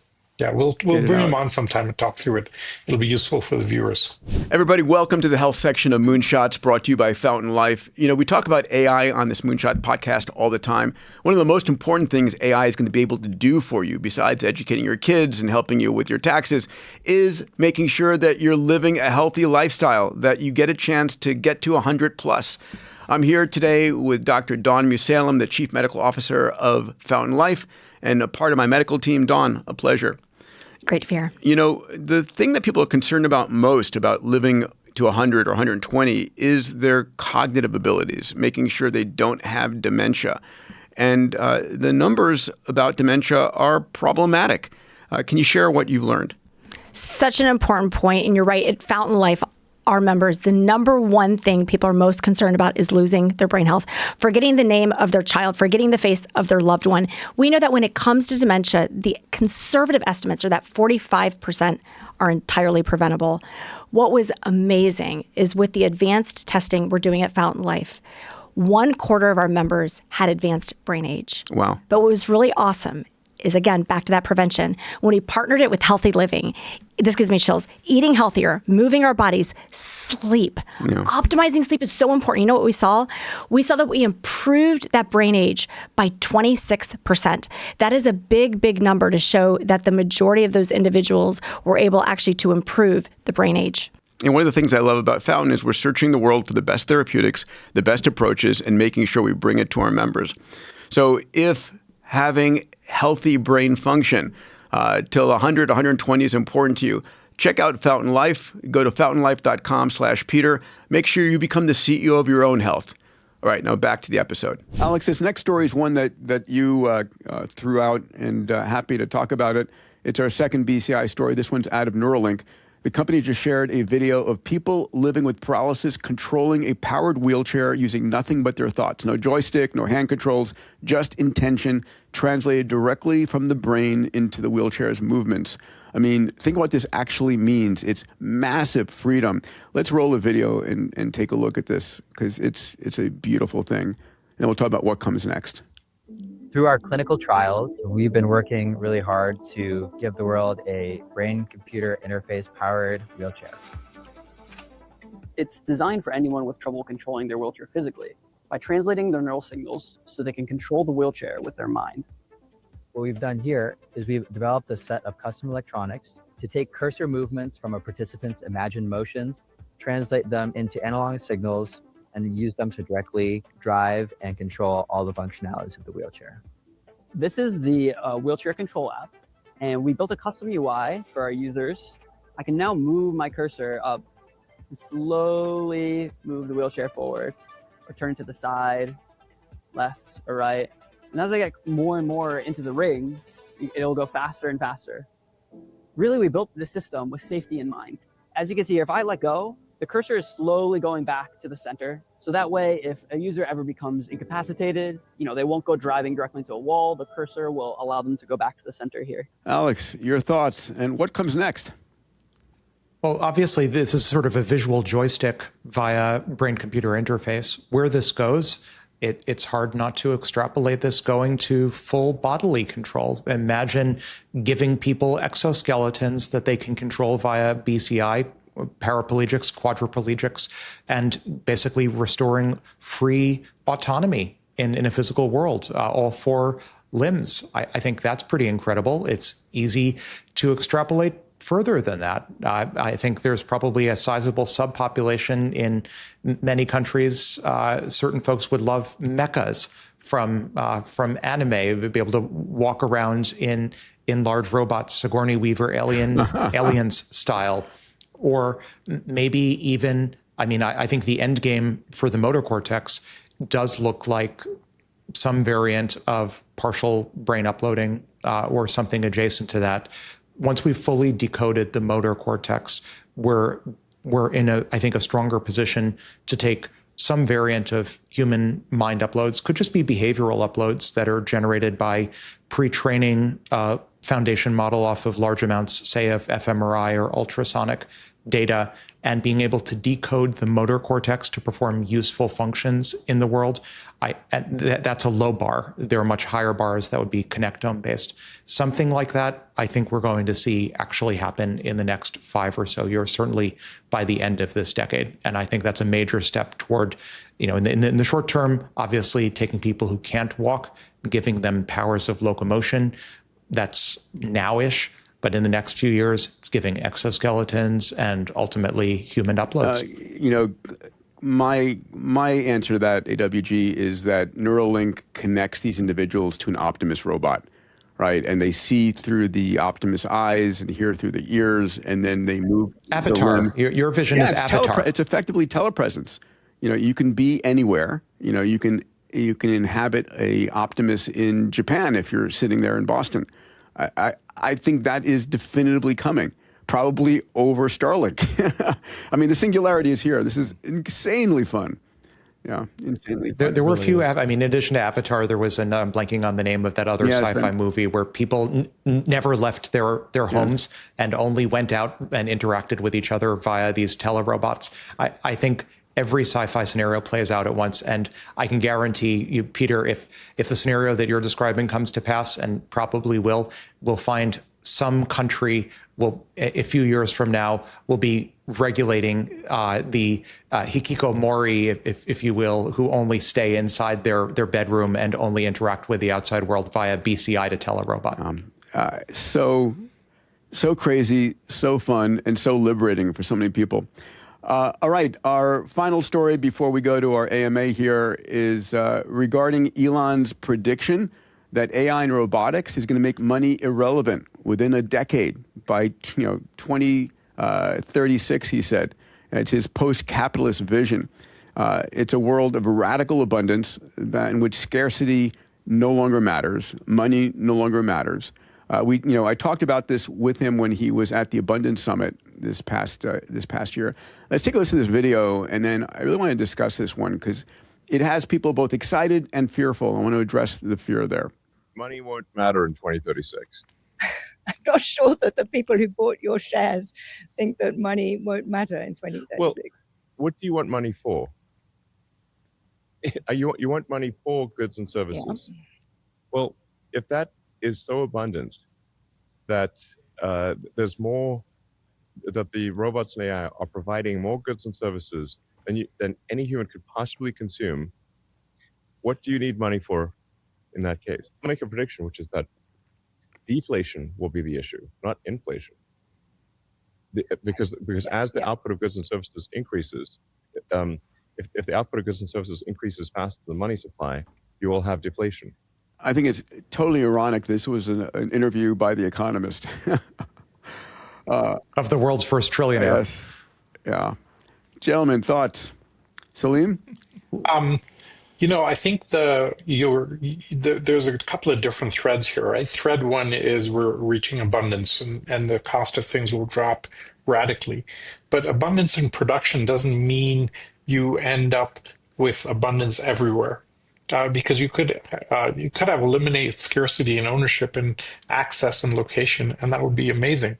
But money is going to be relevant as long as you need an exchange mechanism.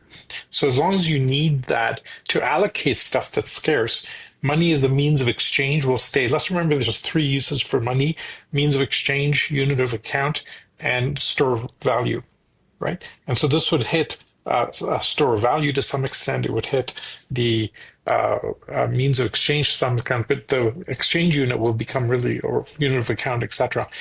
I think the biggest challenge here is not that abundance is impossible. It's that if you end up in the wrong way, abundance will get captured by a few big companies, which is where the wealth inequality has been coming in. I think the hugest opportunity as we distribute and democratize, Peter, back to your words, technology, you also democratize opportunity. And I think the best framing I've seen for any of this is, can we get abundance of opportunity? And I think that's where technology will take us. Yes, Alex, you made that point, abundance of freedom. Yeah, I construe Elon's comments as, I'll use the technical term, Star Trek economics. I think he's arguing that 10 years from now, we'll live in a Star Trek economy where, and I think there's some fine print on this. I don't think he really means to say everything has been demonetized. I think what he really means, I think what he's shorthanding, is that most aspects of daily living as we would construe them today in 2026 will have been demonetized 10 years from now. So food, shelter, healthcare, utilities, education, entertainment, all of these things will have been demonetized, and you won't need money because we'll be living in an abundant, in that sense, future. But I think there will be many things still that are not so abundant that they've been demonetized 10 years from now. Like, I don't know, if we have the ability to go to another star system, probably still somewhat expensive. Or spend a week on the moon, maybe there's some price there, or just owning, some scarce resource that's antique, collectible. This is not investment advice, but there are some things I think that will resist demonetization for longer than 10 years. If I had to put my finger to the wind and guess when demonetization hits the total economy, don't hold me to this, and not investment advice, doubly so for anyone investing in 30-year treasuries. I would guess approximately 30 years out. Yeah, a funny story, AJ Scaramucci, who was one of my interns, one of my strike force members, started a company collecting obviously scarce things like Tyrannosaurus skeletons and Pokemon cards. I know AJ pretty well. AJ, if you're watching, I'm not sure what's up with those Pokemon. Yeah, I mean, he's collecting the best, first edition comics and so forth. I mean, it's an interesting strategy, but I wrote a piece about this after Elon published it, or after we had the conversation with Elon, and the best way I think this works is we're going to end up providing some level of UBI. I call them COVID checks, right? $3,000 a month, which today gives you a bare minimum level of living. But all of a sudden, in this scenario, AI is today already and will be in the future the best physician. An optimist on AI will be the best surgeon, and the cost of that is CapEx and electricity. And then, autonomous vehicles, we're going to see not just one or two, but a dozen car-as-a-service AVs, right? Beating each other out to bring the cost down. So all of a sudden, $3,000 goes a lot further than ever before. You want a house? Great. A fleet of Optimus robots will build it for you. So it's a massive demonetization in the future. There's a monster elephant in the room, though, okay? Which is the radical transition this is going to require in our fiat currency systems, because all our fiat currency systems are absolutely dependent on scarcity. If you move to abundance, we have a huge challenge. We've mentioned this before on the pod. This is Jeff Booth's observation. We actually should have Jeff as a guest sometime. But he made the point that over the last 50 years, every dollar increase in GDP has come with a $4 increase in debt, okay? And I use a metaphor for this. So imagine you decide to build a TV factory. You borrow $10 million to build that TV factory. And your business plan says, I'm going to pay this back if I can sell the TVs at $1,000 each. I'll be able to pay back the loan. Problem is that a year later, that $1,000 TV can only be sold for $500, and a year later it can only be sold for $250. You're never paying back the $10 million. And this is how we're growing the global economy. So this is the printing money problem that we have, where we're just radically printing money to keep the whole thing afloat, which is why assets are so important to own rather than cash, etc. Cash is deflating at about 14% a year. This is going to require a wholesale shift in how we measure the economy, which is why people are pointing at crypto and Bitcoin and other things. But this is the part that's going to kind of cause a massive problem for every currency in the world, and every central bank in the world is kind of panicking right now, because your only resource is to print money, and then you have inflation, and then like, oh my God, we can't have inflation. And so this is a circular wheel that can't be gotten off of, and the whole thing's going to come to a float. If only the Federal Reserve had access to the same superintelligence that the rest of us did, they could design superintelligent fiscal and monetary, especially policy. That's what you're going to have to do. It's a great point.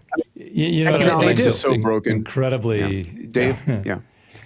What I find incredibly interesting is that all of these AI visionaries, Elon, Demis, Dario, they all have played Civilization. They all speak in terms of Civ, and they've all read Ian Banks, the Culture series. And the Culture series, the entire book series is about the post-abundant world and what it'll be like. So when they get together and brainstorm on the future, they're so totally on the same page about how this is going to work. So then they do an interview, like Elon does an interview with The Economist or whatever, and he says, 10 years from now, so 2036, money won't matter. And they go, oh my God, does that mean the exchange rate between the pound and the euro? And then like what they can't. No, we're going to make so much stuff and have so much abundance that it won't matter. Did you understand the implication? Like, who gives a crap about the exchange rate or the deflation rate? Like the degree of change that's coming over that decade is so massive that you just mentioned one little aspect of it, like we don't care about money. It's just a tiny little component of this overall massive change. But all those guys are on the same page because they've all read the same sci-fi books. They've all Like, I get how this is going to play out. And there are different nuances to it. I'm not saying everybody agrees on every part of it. But what we're talking about is you don't care about the cost of things because you just take them off the shelf. Everything. It's ironic, given, Dave, that Ian Banks is Scottish. Scotland produces some of the world's best sci-fi writers. So it's interesting that The Economist, based in the UK, doesn't quite appreciate Scottish sci-fi. And then this tweet exchange occurs. Let me just read it. Darren Acemoglu is a Nobel laureate in economics. And he says, I propose a proposed challenge for Elon Musk, an opportunity to put your money where your mouth is. If money won't matter in 2036, why don't you pledge to donate your current wealth of approximately $1 trillion to charity no later than 2036? This would establish with great credibility your proposal, goes on. And Elon responds, I'm actually going to do something along those lines. I thought that was pretty cool. I immediately texted him and say, okay, let's launch 10 $1 billion XPRIZes to solve the world's biggest issues. Haven't heard back from him yet, but hopefully soon. I think he's planning something more along the lines of SpaceX, Tesla, stock for everyone via UBE. Yes, perhaps. Anyway, this is the abundant story writ large again, where the cost of everything, and it's not, going to be trips to the moon or Mars, but if you want your basics, right, it's raising the floor where every man, woman, and child on the planet has access to food, water, energy, healthcare, education, and freedom. I think that's what we're building here. And I like to say, yes, we're going to have trillionaires living on Mars forever, but in that inflationary world where everybody's, the rising tide for everybody, I'm okay with trillionaires living on Mars, as long as every man, woman, and child on the planet has access to all the basics. That's a more peaceful world. Can we lift the bottom? Yeah, lift the bottom. Yeah, the gap will get bigger. I agree the gap will get bigger, and yes, but as long as the floor comes up, that's the single most important thing. Can I mention one of my favorite abundance statistics that you put up, Peter?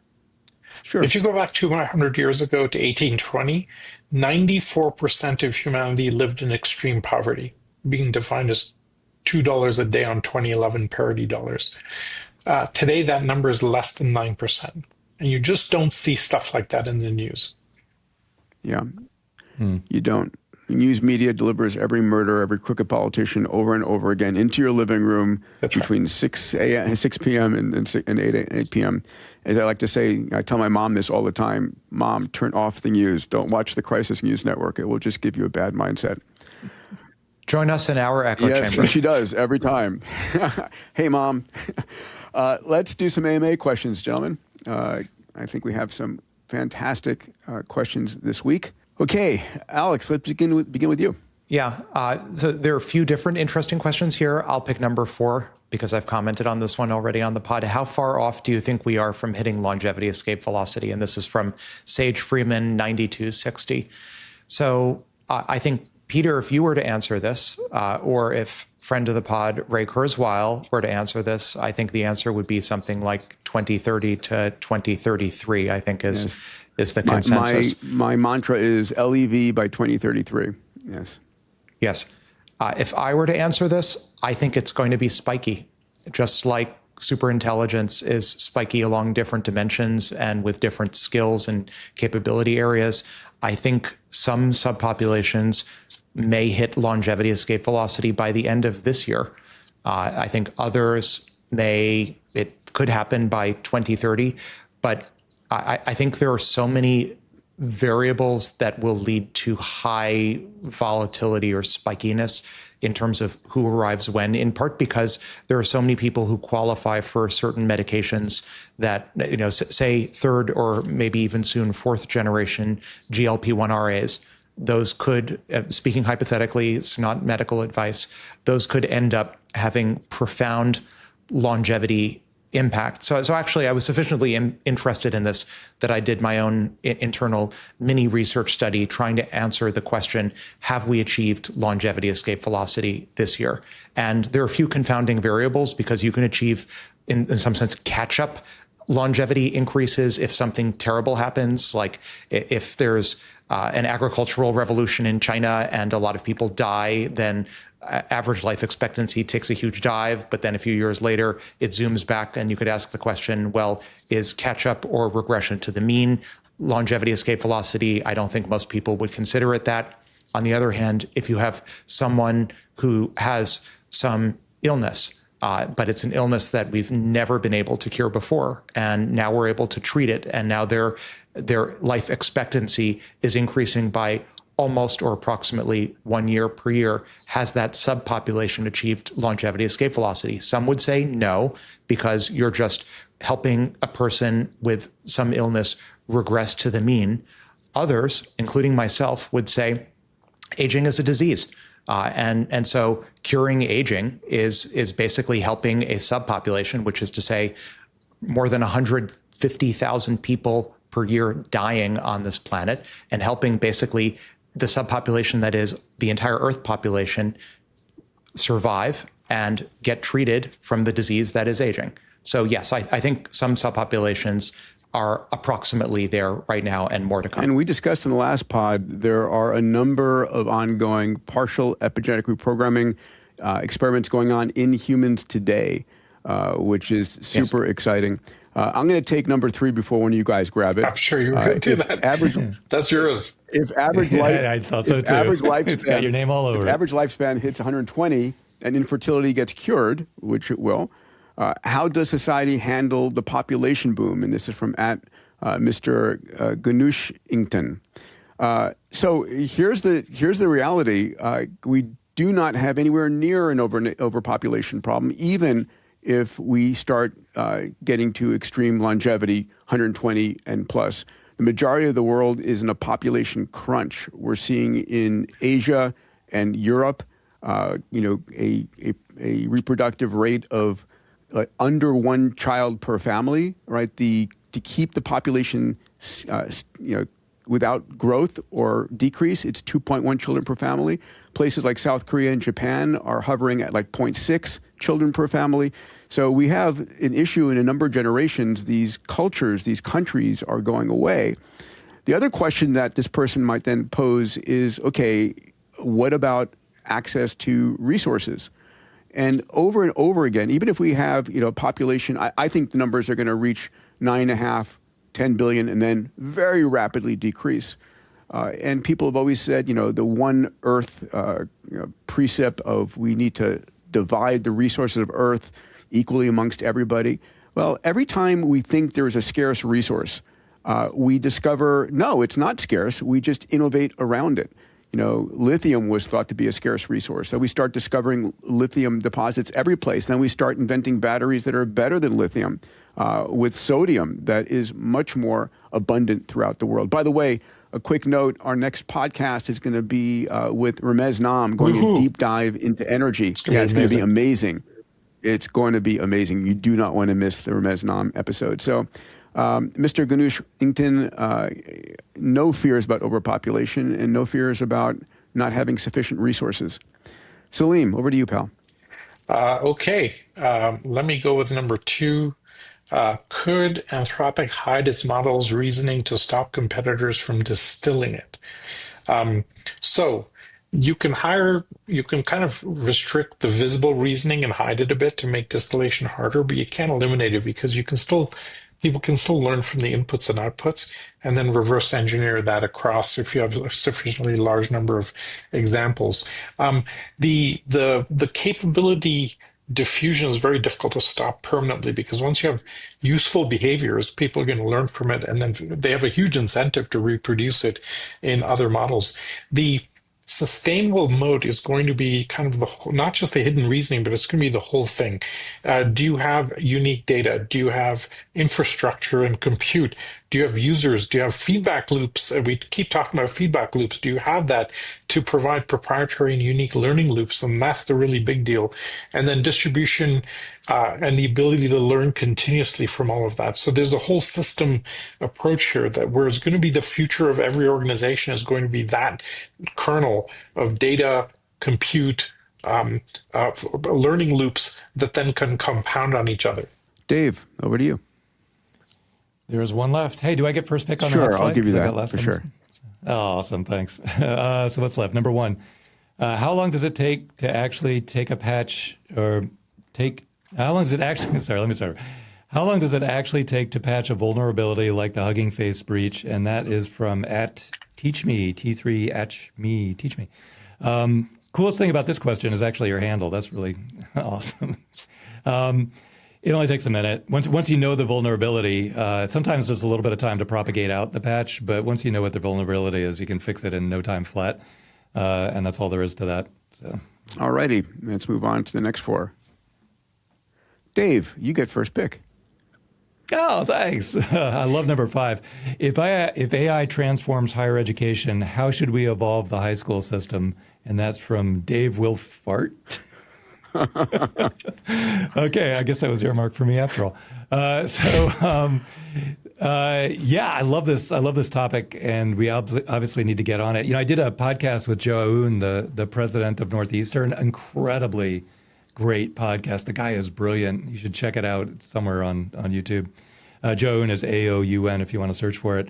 But we were talking about the evolution of the college system that has to happen like right now.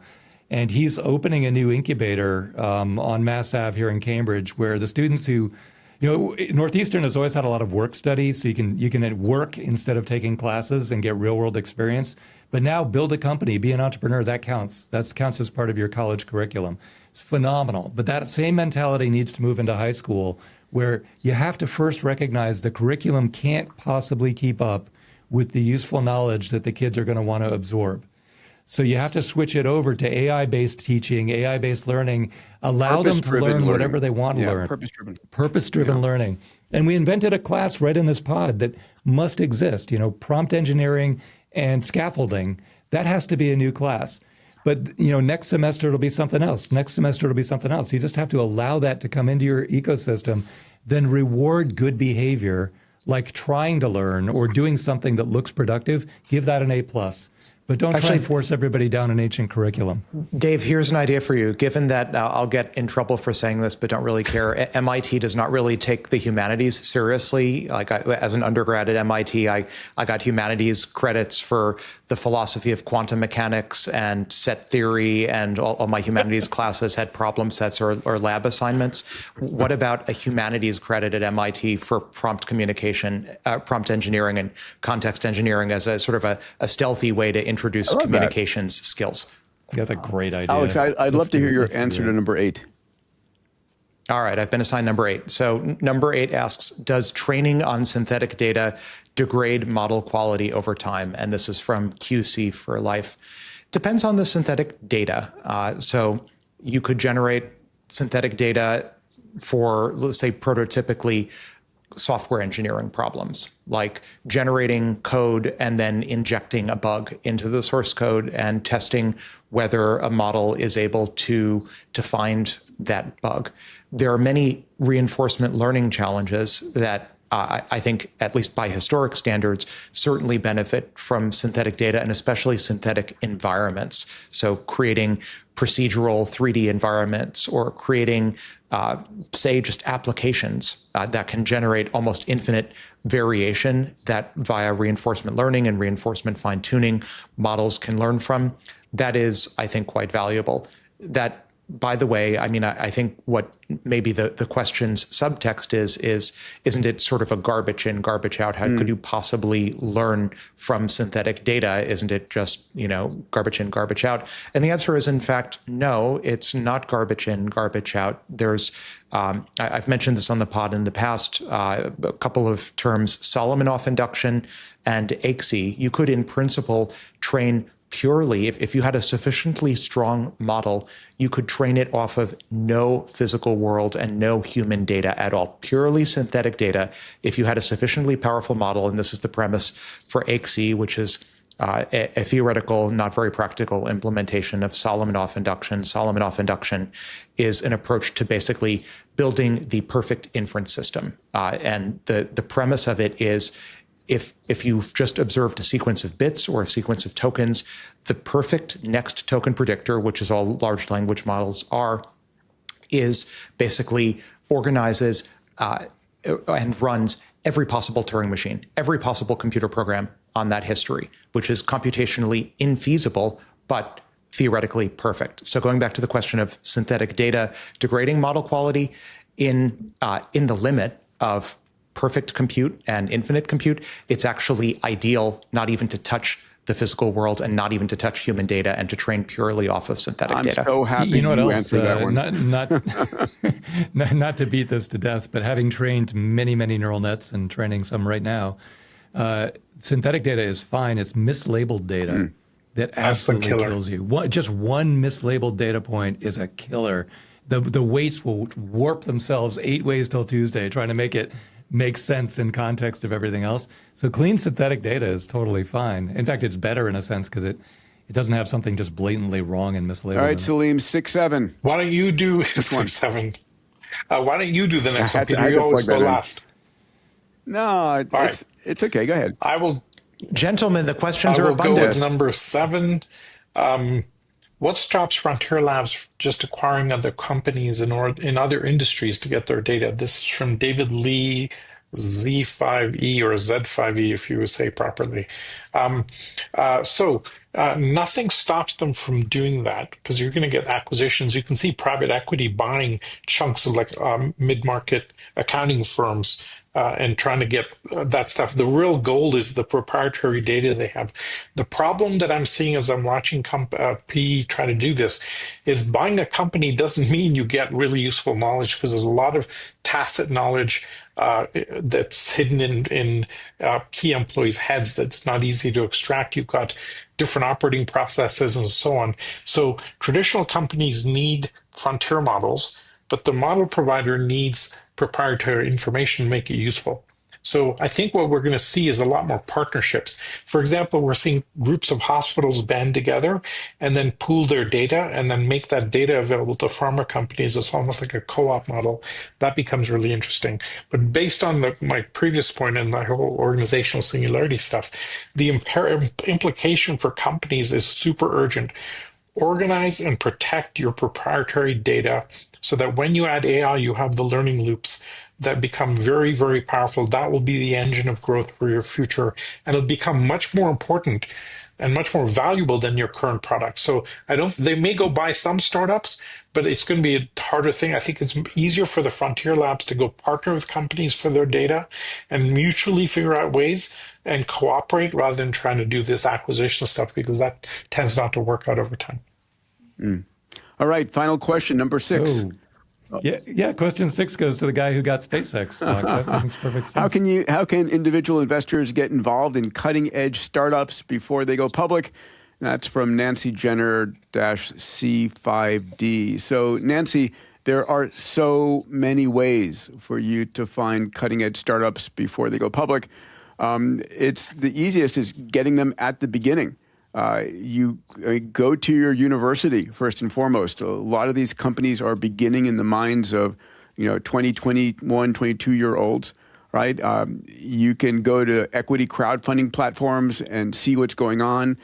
There are syndicates on AngelList. Venture capital funds, have, minimums you'd have to buy in there.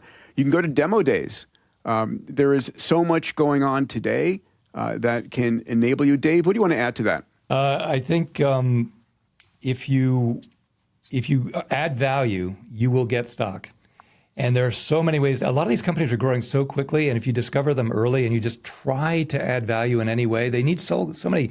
The guy who painted the Facebook office.